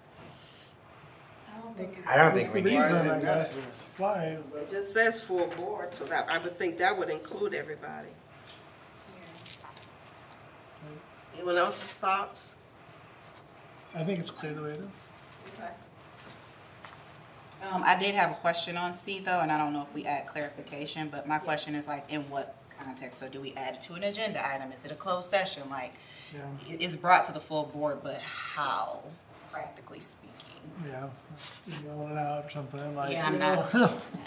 and that's just maybe because I'm new. So I don't know if y'all have a We recommendation. haven't ever had it, so we need to create it. That is what, so I definitely am open to suggestions, so You if. just add in a closed session? To the whole Can you board? do that in closed? It has to be So it's open. not a legitimate. Gotta be done. It has to be done in open session. If still unsatisfied with the results, or if the concern relates to the board president, then the concern will be taken to the full board through public comment, through the public comment process. That's what it should be. Through the Open Meetings Act. So, if you would come up and create a public comments form and then state your One of concern. the board members would? Oh, is this only board Yeah, members? this is for all the board Yeah. members. That's what I was like, wait a second. I was confused, like, wait. It's You Monday, got Dr. 3 minutes. Wait a minute, oh, that is hilarious, okay. Everybody looking at me like, what is wrong with you? Okay. So we don't have public comment on that? No. 3 minutes, 30. How, so maybe we can, ask what other boards do and try to, cause that one's new for us, so let's get clarification, is that okay? Yep. Okay, Sounds good. all right. This is very similar to Comstock, so I'll ask. 4.4.2. Censure. Any changes? That little note at the bottom of 4.4.2.2, purpose of the censure. It says a censure is not a disciplinary action if rules were violated and fines imposed action. My question was, does this need to be somewhere else in our document as a definition? And what type of fines are we talking about? Well, it goes on to the next page.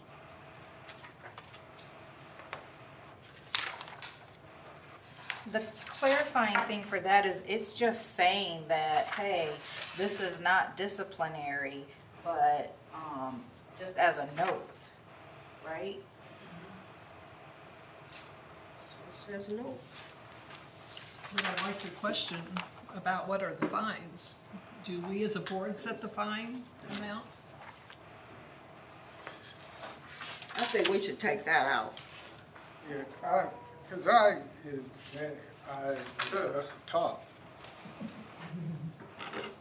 If it's discipline, I don't think it can come from this board. It has to come from, Community? no, the governor. I think the governor's office. Yeah, for discipline. That's the only person that can take any type of discipline. Last I knew, unless the rules change. So does she declare the fines also? The fines, I don't know if we can do that. I don't think we can, I think that's something we probably better. Take the note off. Well, it's not saying we're imposing the fine, so I don't want to, I'm not comfortable taking it off, not knowing who's imposing it. I don't know if we can do that. Because that would be considered. But how does Comstock use this? Okay, I'll Why don't we get find clarification out? on that Yeah. one. Okay. 4.42, Before you move on, I did have one for E. So it has improper behavior towards board members or district employees, including contractors and volunteers. I put community member question mark. Do we think we need to expand it to include that as a reason for censure? So improper behavior towards a community member. Or is that too expensive? I'm just asking that for discussion. Which part are you on?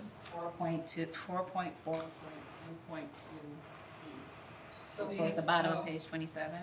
can I provide what came up for me? I was about to say, yeah, but then I thought, but you are citizens outside of this board. And do we want to police personal relationships? Because when you say community member, it could be that I had something with outside of this board. Does that make sense? Yeah, I would think inside the board, to your point though. So if I did something improper as a board member related to a community member, so I don't know what that would be. Yeah. Usually something happens where you create that rule. So I do agree it shouldn't be just our regular day-to-day interactions, but I'm assuming these are all within the confines of us acting as a member, a full board member. But wouldn't that fall under our ethics though? That is Don't we got something under ethics? I don't know if that's. 'Cause like you said, we all got personal lives. I probably do this every day. Me too, that's what I'm asking. Don't leave that alone. You doing that as a board member or just me? I'm a citizen, but people still look at you as a board member, and sometimes because they think they look at you as a board member, they think they can talk to you any kind of way. Any kind of way. You have to set them straight. But, so I'm just saying, I keep it real. I think inappropriate is the thing that would make me say. Now, if it was illegal, that's another different. thing. Yeah. Inappropriate, that could be defined lots of For ways. you did something illegal, which we would fall Right. back to discipline, which would go back to. Right. But just to say, oh, you're a board member, so what? I can't. Just saying. So how do you feel about that? Real. Well, I don't care. I didn't have a You just opinion wanted- either way. I was just asking. I think we need to leave that one alone. Okay. Leave it off. I don't know what Art doing in his personal time, but we'll leave that off. Approval of censure. 4423. Okay, thank you. Anything on that one?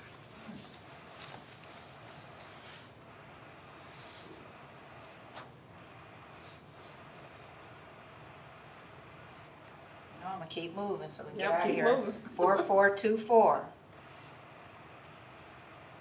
Okay. 4425. Where it says director, could we say when the board trustee ceases to be a qualified board member, i.e. they move out of the district?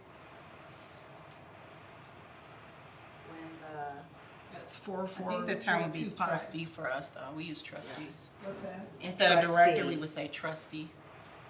Trustee, That's our term. yeah, sure. when the trustee ceases to be a qualified board member, i.e., okay. Thank you. Got it? I would change the word errant to be, what word did they use before? Well, they used a different word. They put in was it offending? Oh, yeah. So for 4.4.1, it's offending member. Now they turned into an errant member. So I would just leave them maybe as offending. Change errant to offending. Offending. All right. 4426.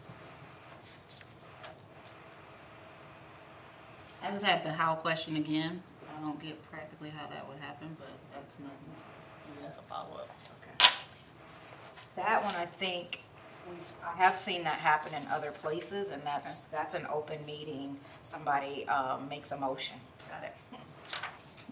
I think that's where it would also involve the governor. 5.45, board travel and training.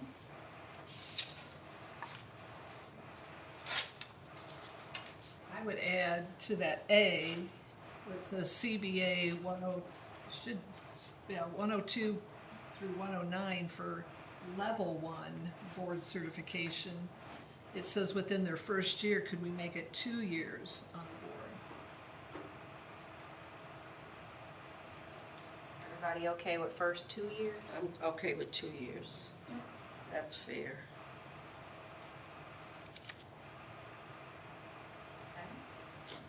I'm going to 5.0. 5.1.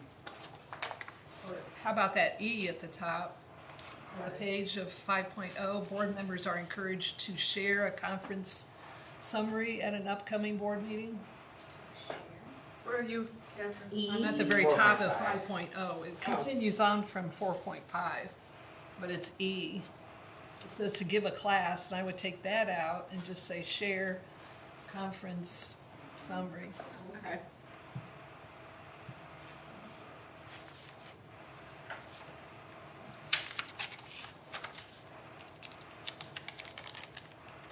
Five one, 5.2, and 5.3. I wanted to take off the A's there because there's no B's with each one of those. I would just add to 5.2, the superintendent or designee. Thank you.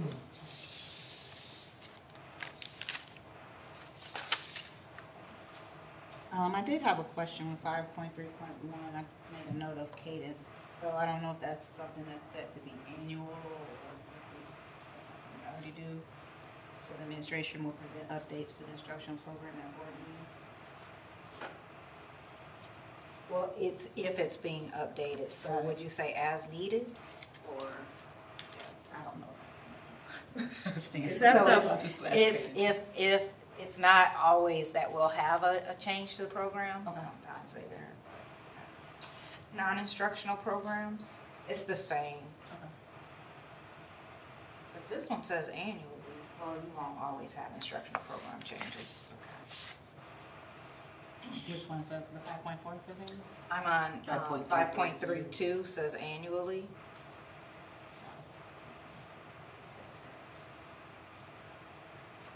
Can we just take off that word annually? Yes, I think they should just be both consistent.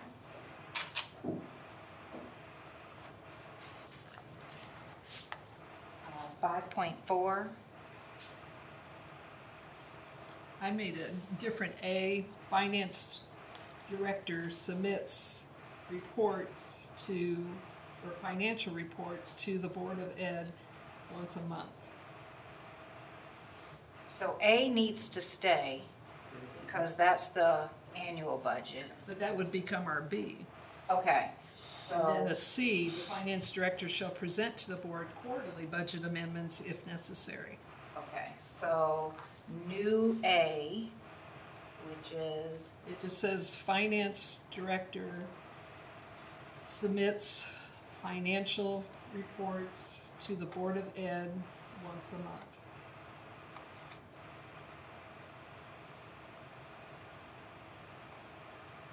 And then we can make budget amendments all throughout the year. It doesn't have to be quarterly, does it? correct, So can we take out the word quarterly? yes.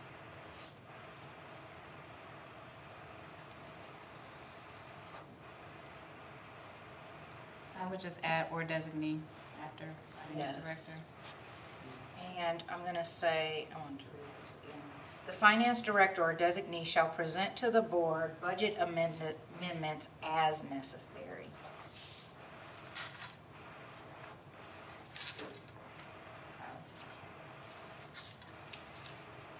Board member building visits.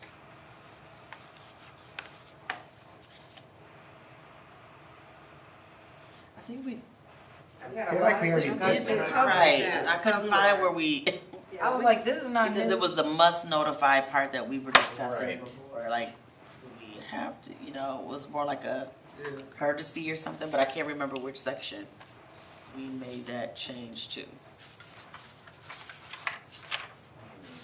But is it does Comstock Board have to attend everything that their building is celebrating or experiencing? 'Cause that's the way I read this, when you can't I attend think the it's schedule. saying, Oh, so I Must found it, it's notify under individuals. school liaisons. 3.2, school liaisons, it's where we have building, provide each.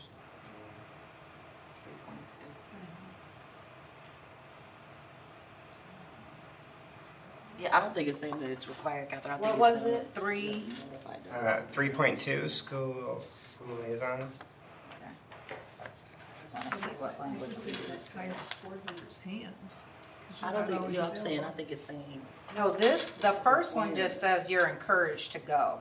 Like, True, you that's can fine. go, so that one's this The one. fee is The questionable. second one is, if you visit, you gotta tell them you're coming. That's how I read that, that's how I right? read it too. Okay, and then over here we It said, says, go on and read the rest of the sentence. It says, when they are not attending a scheduled or normal parental activity. yes. That's So where I'm notify the confused. school. It's talking about like the communication, like we're, But isn't that addressed in 3.2, Charlie? that's what we were Oh. saying. I have to go back, I already. Yeah, I think it's redundant, basically. We have it somewhere over here. It is, but I don't have any notes. I didn't note any changes, so did we change it? 3.2.2D. I don't have the changes on this one, but it says the liaison must make an appointment before visiting the school. Upon arrival at the school, the liaison must check in at with the office staff. So there was a change made there, but this one doesn't reflect it yet. It was around the must part, I remember that. I agree. Right, Whatever so is consistent with that. the question for this group is, out of courtesy to the building principals, they wanna know when you're arriving. Right. It does establish a whole different culture, right? What are you comfortable with in this language? I would say encourage, because I don't always, sometimes it's, I happen to have. I would say encourage. Encourage, I think. Are encouraged to, Yeah. I'm gonna push back on that. Because it depends on what you're there for. If you say, like, I may just go to a building and attend an event, and I'm walking through, or if I walk in there with my child or something, that's different than going up here on a sort of official visit because you disruptive. And you should be reporting. That shouldn't be a, I think I will, because that's kind of like a sneak attack to me. You should be reporting to that, to whoever the building principal is or whoever who's in charge, because if you're there as a representative acting in your official capacity as a board member, that's Saying that ahead, like schedule? just wrong. No, I'm saying if you. Or you're saying when you get there, announce yourself? Yes. Oh, yeah, I support that.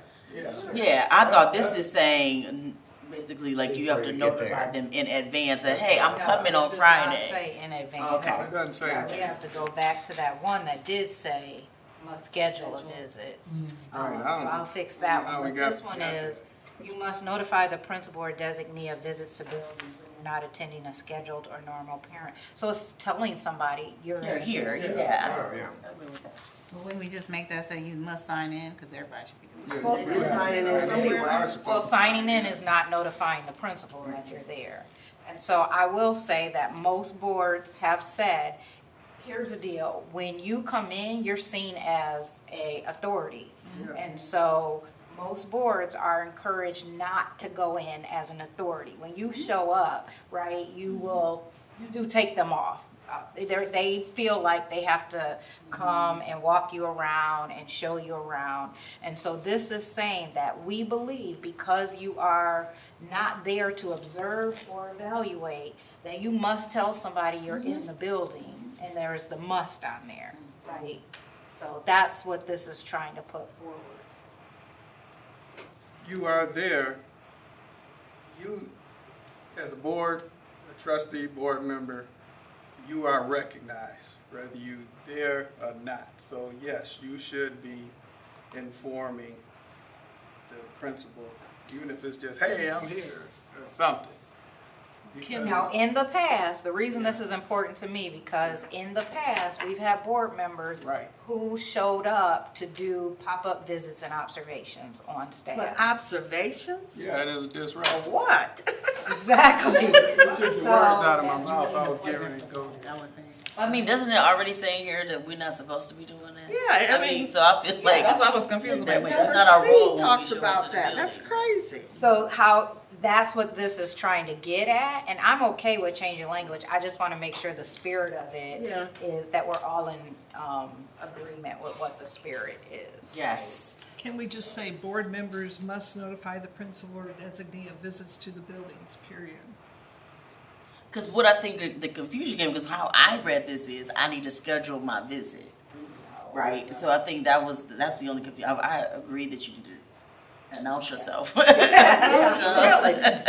Really, practically Yes. speaking, like, I'm trying to think, maybe I need to figure out how to do, because like I had to go to Central for something for work, just to go talk to a class. I never let Principal Gillen or anybody else know, because I have no idea how to inform them I'm there. I just signed in at the office, went to the classroom, and then left. So that's what I'm trying to think practically, like, in a building that size, yes, they should know I'm there, but how do you do that? I think this is about, so thank you for giving that example. That was a scheduled activity.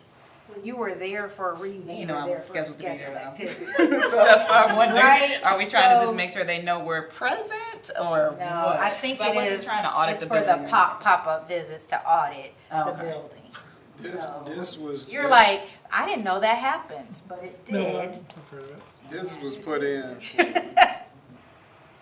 like, I've been in the building a couple of times Centrals, on an appointment, on a program.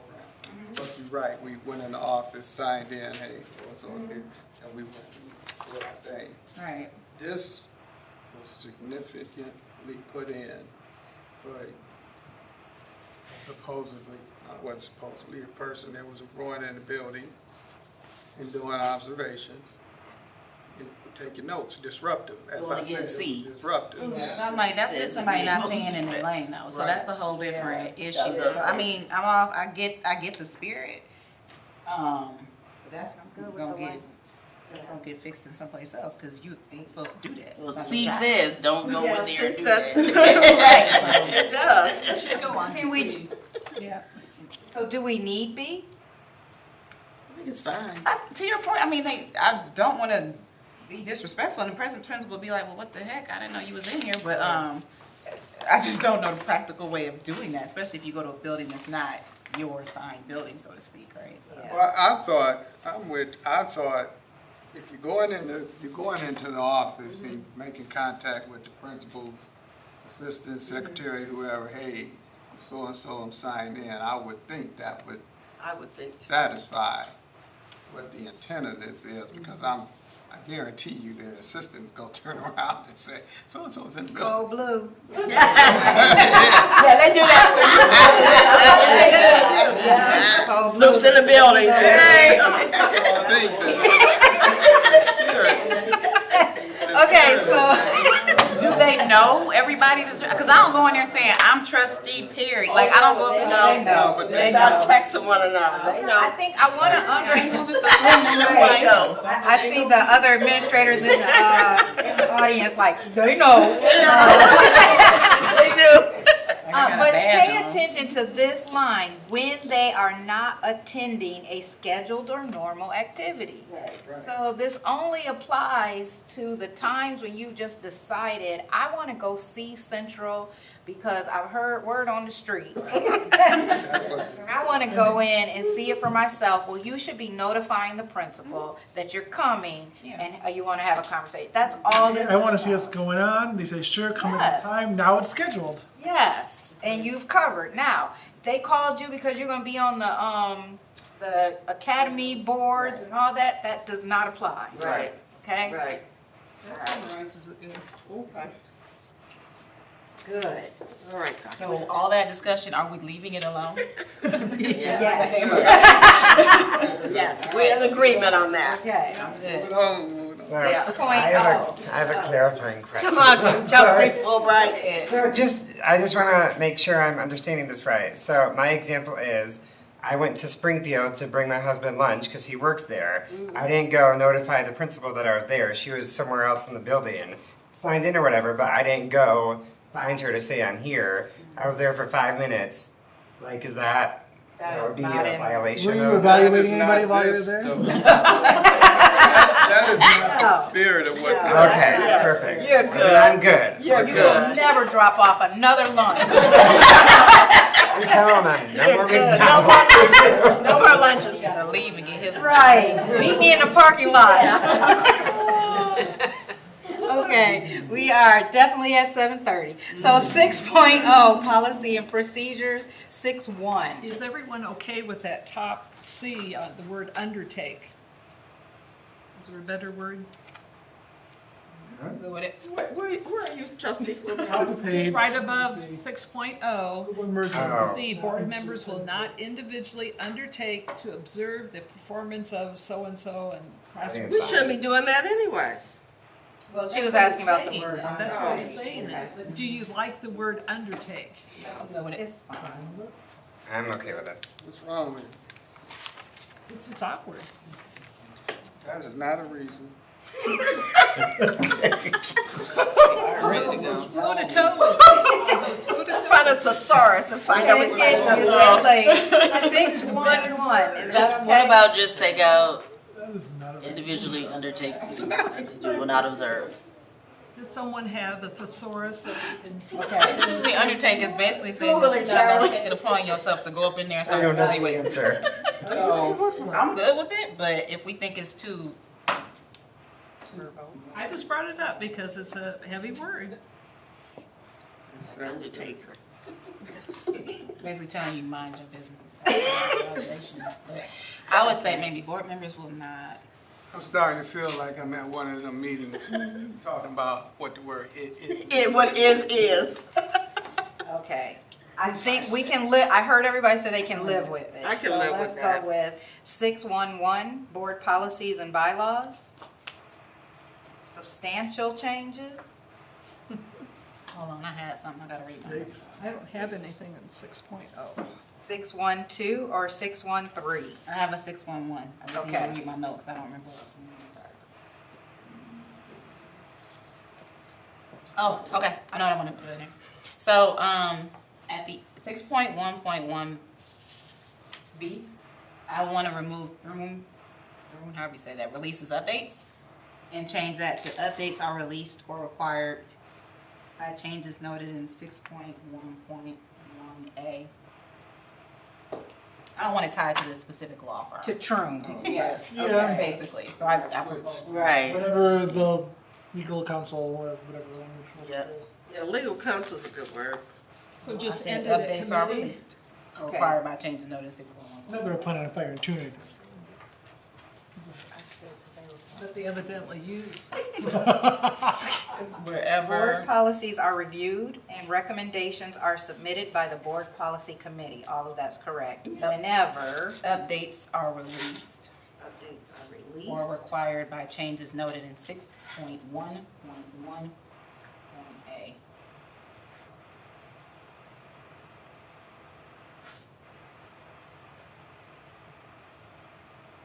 Got it. So what's the end of To your point, release? we can add legal counsel in there, whenever legal counsel releases updates, but I just don't want to tie it to specifically Durham, whatever they name, however you say that. It's Troon. Thank you. No H. That's So for read it everybody. for us. How's that gonna read? H is silent. Yes. Board policies are reviewed and recommendations are submitted by the board policy committee whenever updates are released or required as noted in 6.1.1A. By changes, not as, but by. Updates are released or required by changes. No, in 6, you said as or something. I didn't even say by changes. I don't remember what you said. By changes noted. Right? Mm-hmm. Okay, got it. Thank you. In 6.1.1A. All right. Thank you. Which may come through a Troon, but it's not tied to it. I get it. Okay. Anything else?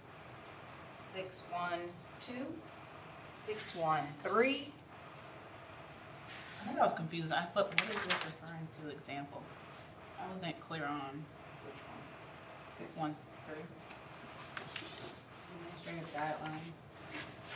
So all of our policies, well, many of our policies have implementation guidelines, and that's what this is referring to, so. Okay. Are they called rules that go along with the individual policy? I don't think they're called rules.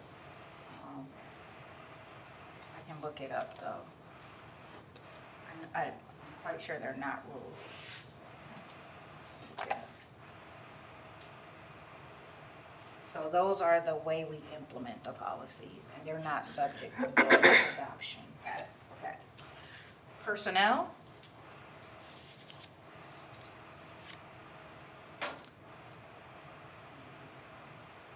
Now, will this change after we have that superintendent training?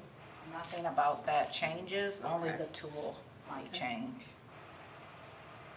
So with B, it says the superintendent evaluation form shall be selected by the superintendent. Is that, did you select the MASB form? Yes, it was here, and we just implemented. It was here before I got here. Got it. So I'll put a question mark MASB form, but do we want to state that will be what it is until we change it? I don't know what normal course is. So the superintendent evaluation form shall be selected by the superintendent and the board and shall meet state guidelines. I think you leave it that kind of broad because just like this year, they keep changing laws, which requires you to change the form, so. And that's just a recent requirement, because in the last 3 years, 4 years, maybe even longer, maybe 6 years. It's been the tool that they've used since I got here. Well, true, but it wasn't in state law to say the superintendent will be evaluated. And we had a choice of 3 tools at one point. Are those tools even available? I think that'll be a good question for our training, especially now that they've changed the indicators for next year. 7.2, concerns. I had where it says, I marked over it, that take off A, but we value the superintendent's role in the community and how the district is represented. If the representation is less than favorable and witnessed by a board member, the board member shall. The first item would become a 2, and the next one would be a 1. 1, communicate with the board president to address questions and/or concerns. 2, communicate their concerns directly to the superintendent. Did something change? You left them 1 and 2? Well, I just wanted to see, does that need to be flip-flop because it's changing just that 1 and the 2? Oh, you want number 2 to be number 1? Is that what I'm understanding? Okay. Yeah. Number 1 and this number 2. I don't agree with that. Yeah, I usually go to the person first. Yeah. And give them the opportunity to give feedback. Just like before, we went to board member first, then the president, and the full board. I don't see. I guess what you're thinking behind going to the president first and not the members.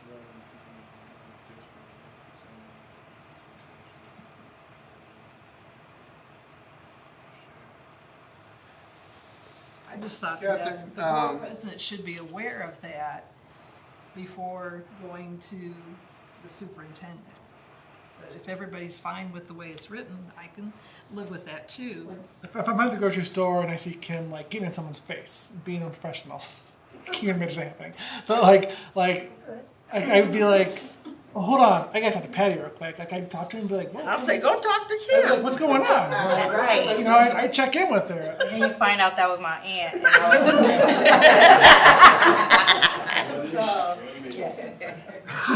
So is it okay to say, you know, that's how we handle all problems, lowest level Go first? to the person. That's my thoughts. That's my thoughts. That I understand where she's going. I'm open to hearing what you mean. In the, that is how we've handled in the past, that practice, we've informed the board president.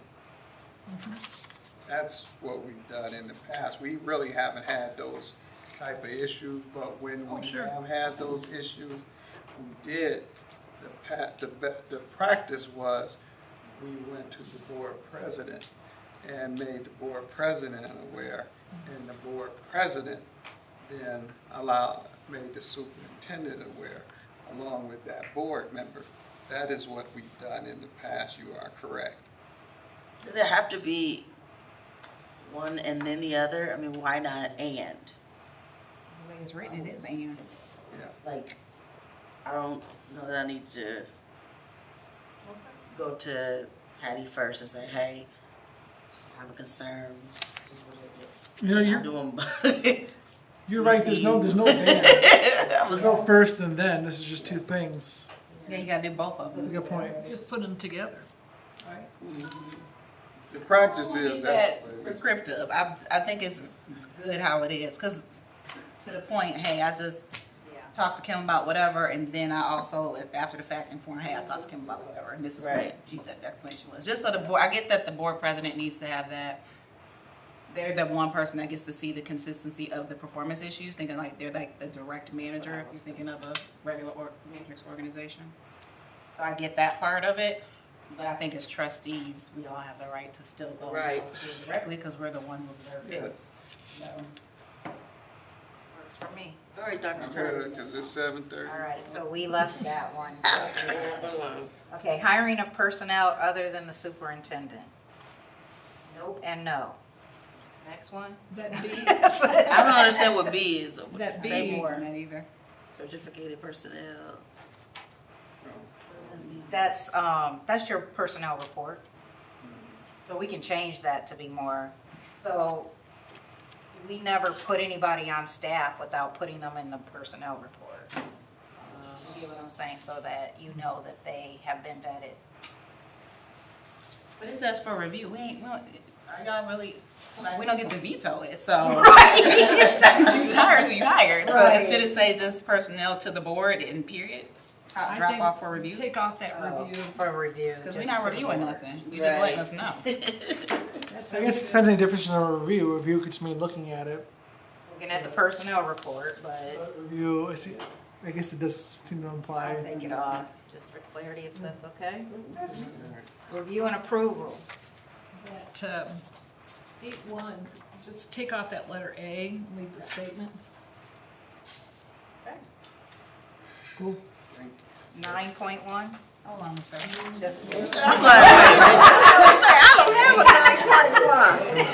But wait, I did have a 8.1. Need to pause on 8.1. Okay. Can I offer a suggestion? Could we also, when we get to see this draft, have a table of contents? Okay. And then prepare a board calendar with specifics. And then a signature page for the code of ethics sample and team processing assessment. You said a lot. I know, I'm sorry. You said table of contents. Table of contents for the document. And that board calendar with specifics. It can be general topics that, this is what we do January, this is what we do March. Yep, board calendar. Yep, and I'd written down signature page for code of ethics sample. So you want trustees to sign that they've seen the code of ethics? Why? I think most nonprofits do that, but I don't know about. It might be different for, I have a sample from Harper Beach and Houghton Agree. Lake School All of these districts that they do sign. Then we can censure you. Well, the signing isn't that you agree to it; it's that you saw That it. you saw it. Yeah. Yes. Distinction there. So before everybody packs up, 8.1. 8.1 is not written very clearly. I just want to be Thank you. as part of the annual board calendar, these governance guidelines and practices, it says will be subject to review, which is super confusing. Maybe I'm overanalyzing it, but can we just say that the governance guidelines and practices, either they are going to be reviewed or like subject to review makes it suggestive, will be makes it mandatory. So can we just clarify that? Are we trying to review these annually? So what do you guess. Look, you guys are maybe. I don't have a recommendation. I'm just saying the way it's written now is mandatory and suggestive. It's confusing to me.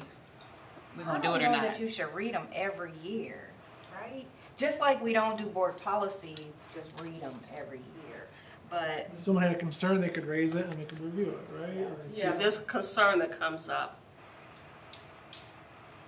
I think it's meant to say it's reminding us of what our standards are. I don't think it's saying review it in the sense of revise it. I don't know though. So what are you saying, review it at the meetings? I don't have any I'm just saying the way it's written, it says as part of the annual board calendar, these guidelines and practices will be subject to review. So are they? So we just put down. What is, I thought subject to reviewing that, it could be reviewed if you choose. Am I wrong on that? that's the language I'm trying to get to, but to your point, that's not clear in this. It's like, as part of the annual board calendar, maybe that's part of it, to take that off and just say, these governance guidelines and practices will be reviewed and approved as needed. I like that. Yeah. Consensus. Okay. That makes sense. Define needed. It's getting late, that's why you're saying all that. I told y'all we feel like we had one of these boards. Meetings where we're sitting out talking about is. Okay, are we finished with the governance? After the meeting. I have notes on my desk. I get what we're trying to You do have the notes, okay. Thank you so much, Dr. Carter. That was so happy, like you were just joyous about bringing those forward, but okay. Do we have any public comments? Thank you. Moving right along. New business. The chair will now entertain a motion regarding Northwestern Middle School construction pause.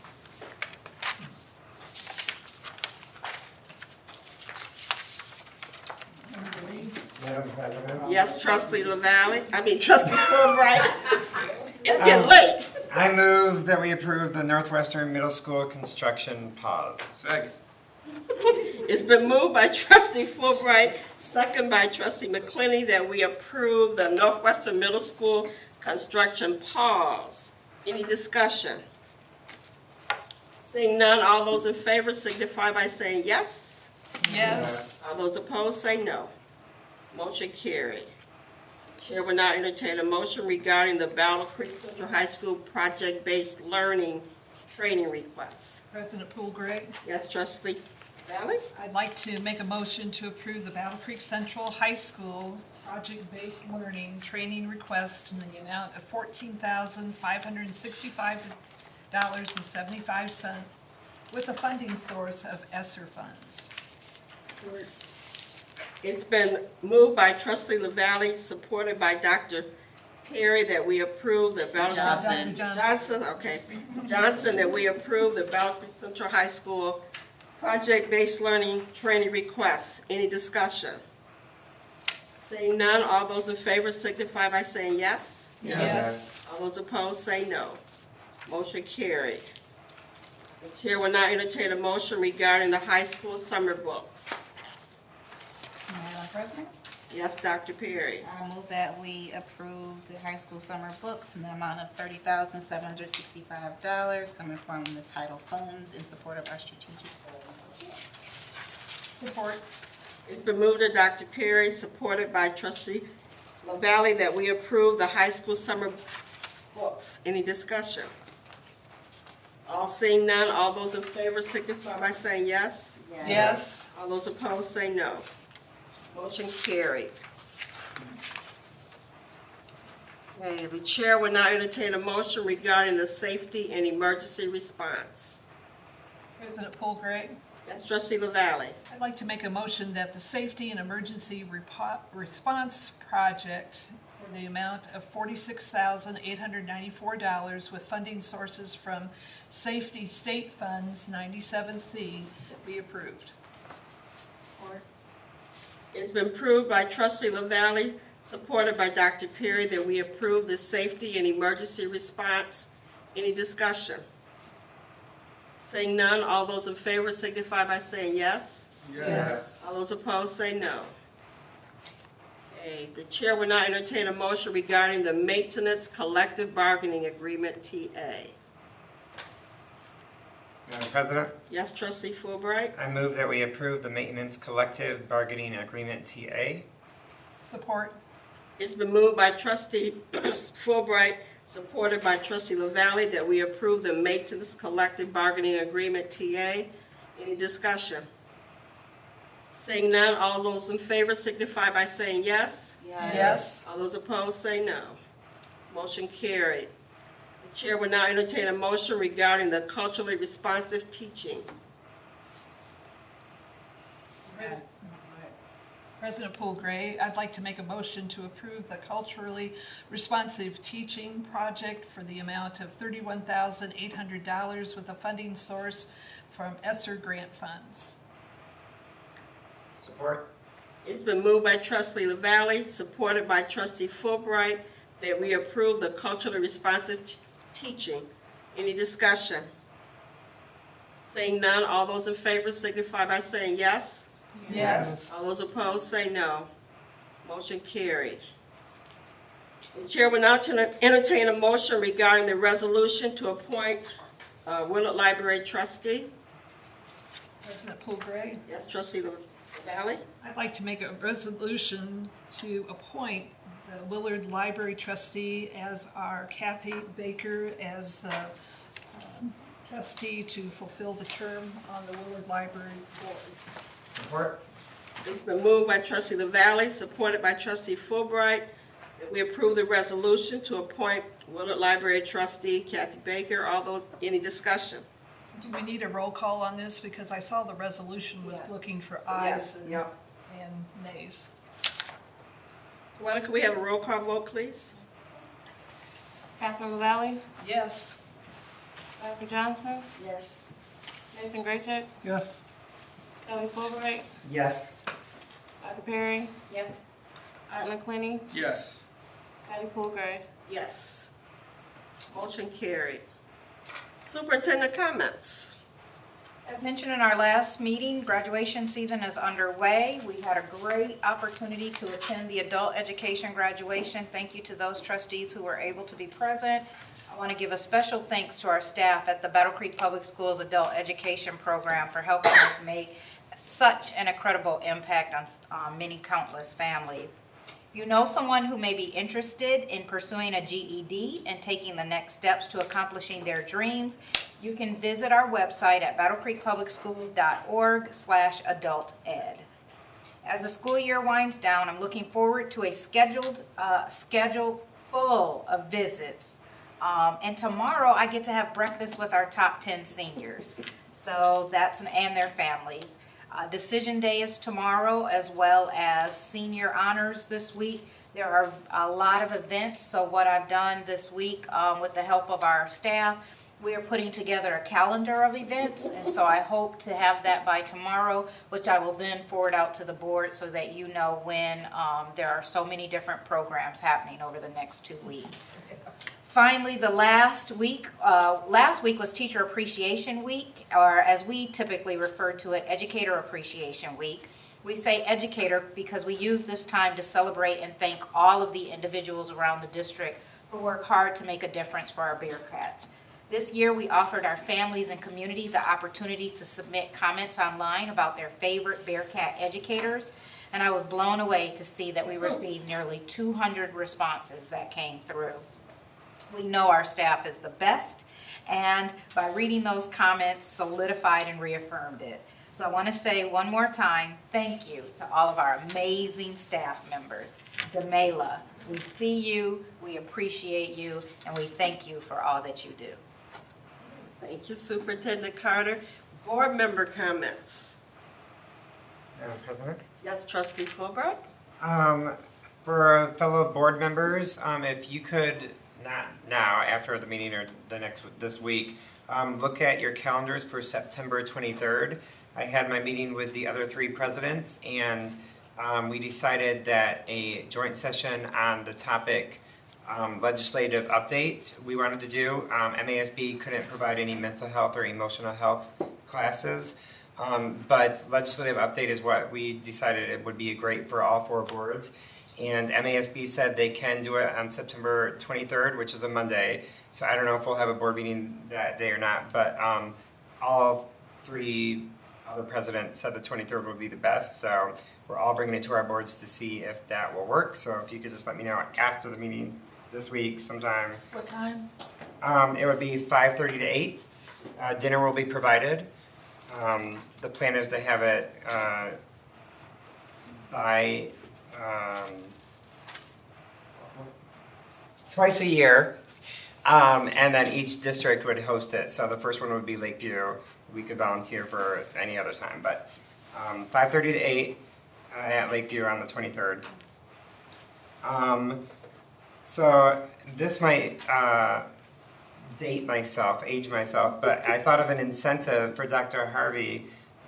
The book it for Pizza Hut for an incentive. I mean, that's what got me to read. That was And personal payments? Yes. I don't think they still have it, but it's an I idea. have that, I looked it up. For a different reason. And then the last thing, I think, I was surprised we didn't have any discussion on the Northwestern pause, but that's fine, it's late. But something that I saw in the board packet, I think that should go on Facebook again, or as a reminder to the community is, I like what you put 1 through 5. I think all that needs to be blasted again, just so people are aware and not being told different things from Facebook. Because like transportation, it spells it out right here, and I think 1 through 5 would be a great blast on Facebook to get everyone on board on what is happening. And that's all I got. Great things are happening in Battle Creek Public School. Any other board member comments? Madam President? Yes, Dr. Pearson? I have a couple updates. So for Fremont, we are wrapping up Girls on the Run season. So we will have tomorrow our Fremont Family Fun Run starting at 4:15. And that's going to be a 1-mile run for families and a practice 5K for the Girls on the Run. And then we are doing our Girls on the Run on Saturday, May 18th at 10 o'clock a.m. We start off at Harper Creek High School. So, the track. So the girls have been working hard. I believe we have 33 girls for Fremont, spanning from 3rd grade to 5th grade. They're super excited. A little terrified of doing a 5K, but they all can do it. So if you have time, come out and support, please. Any other board member comments?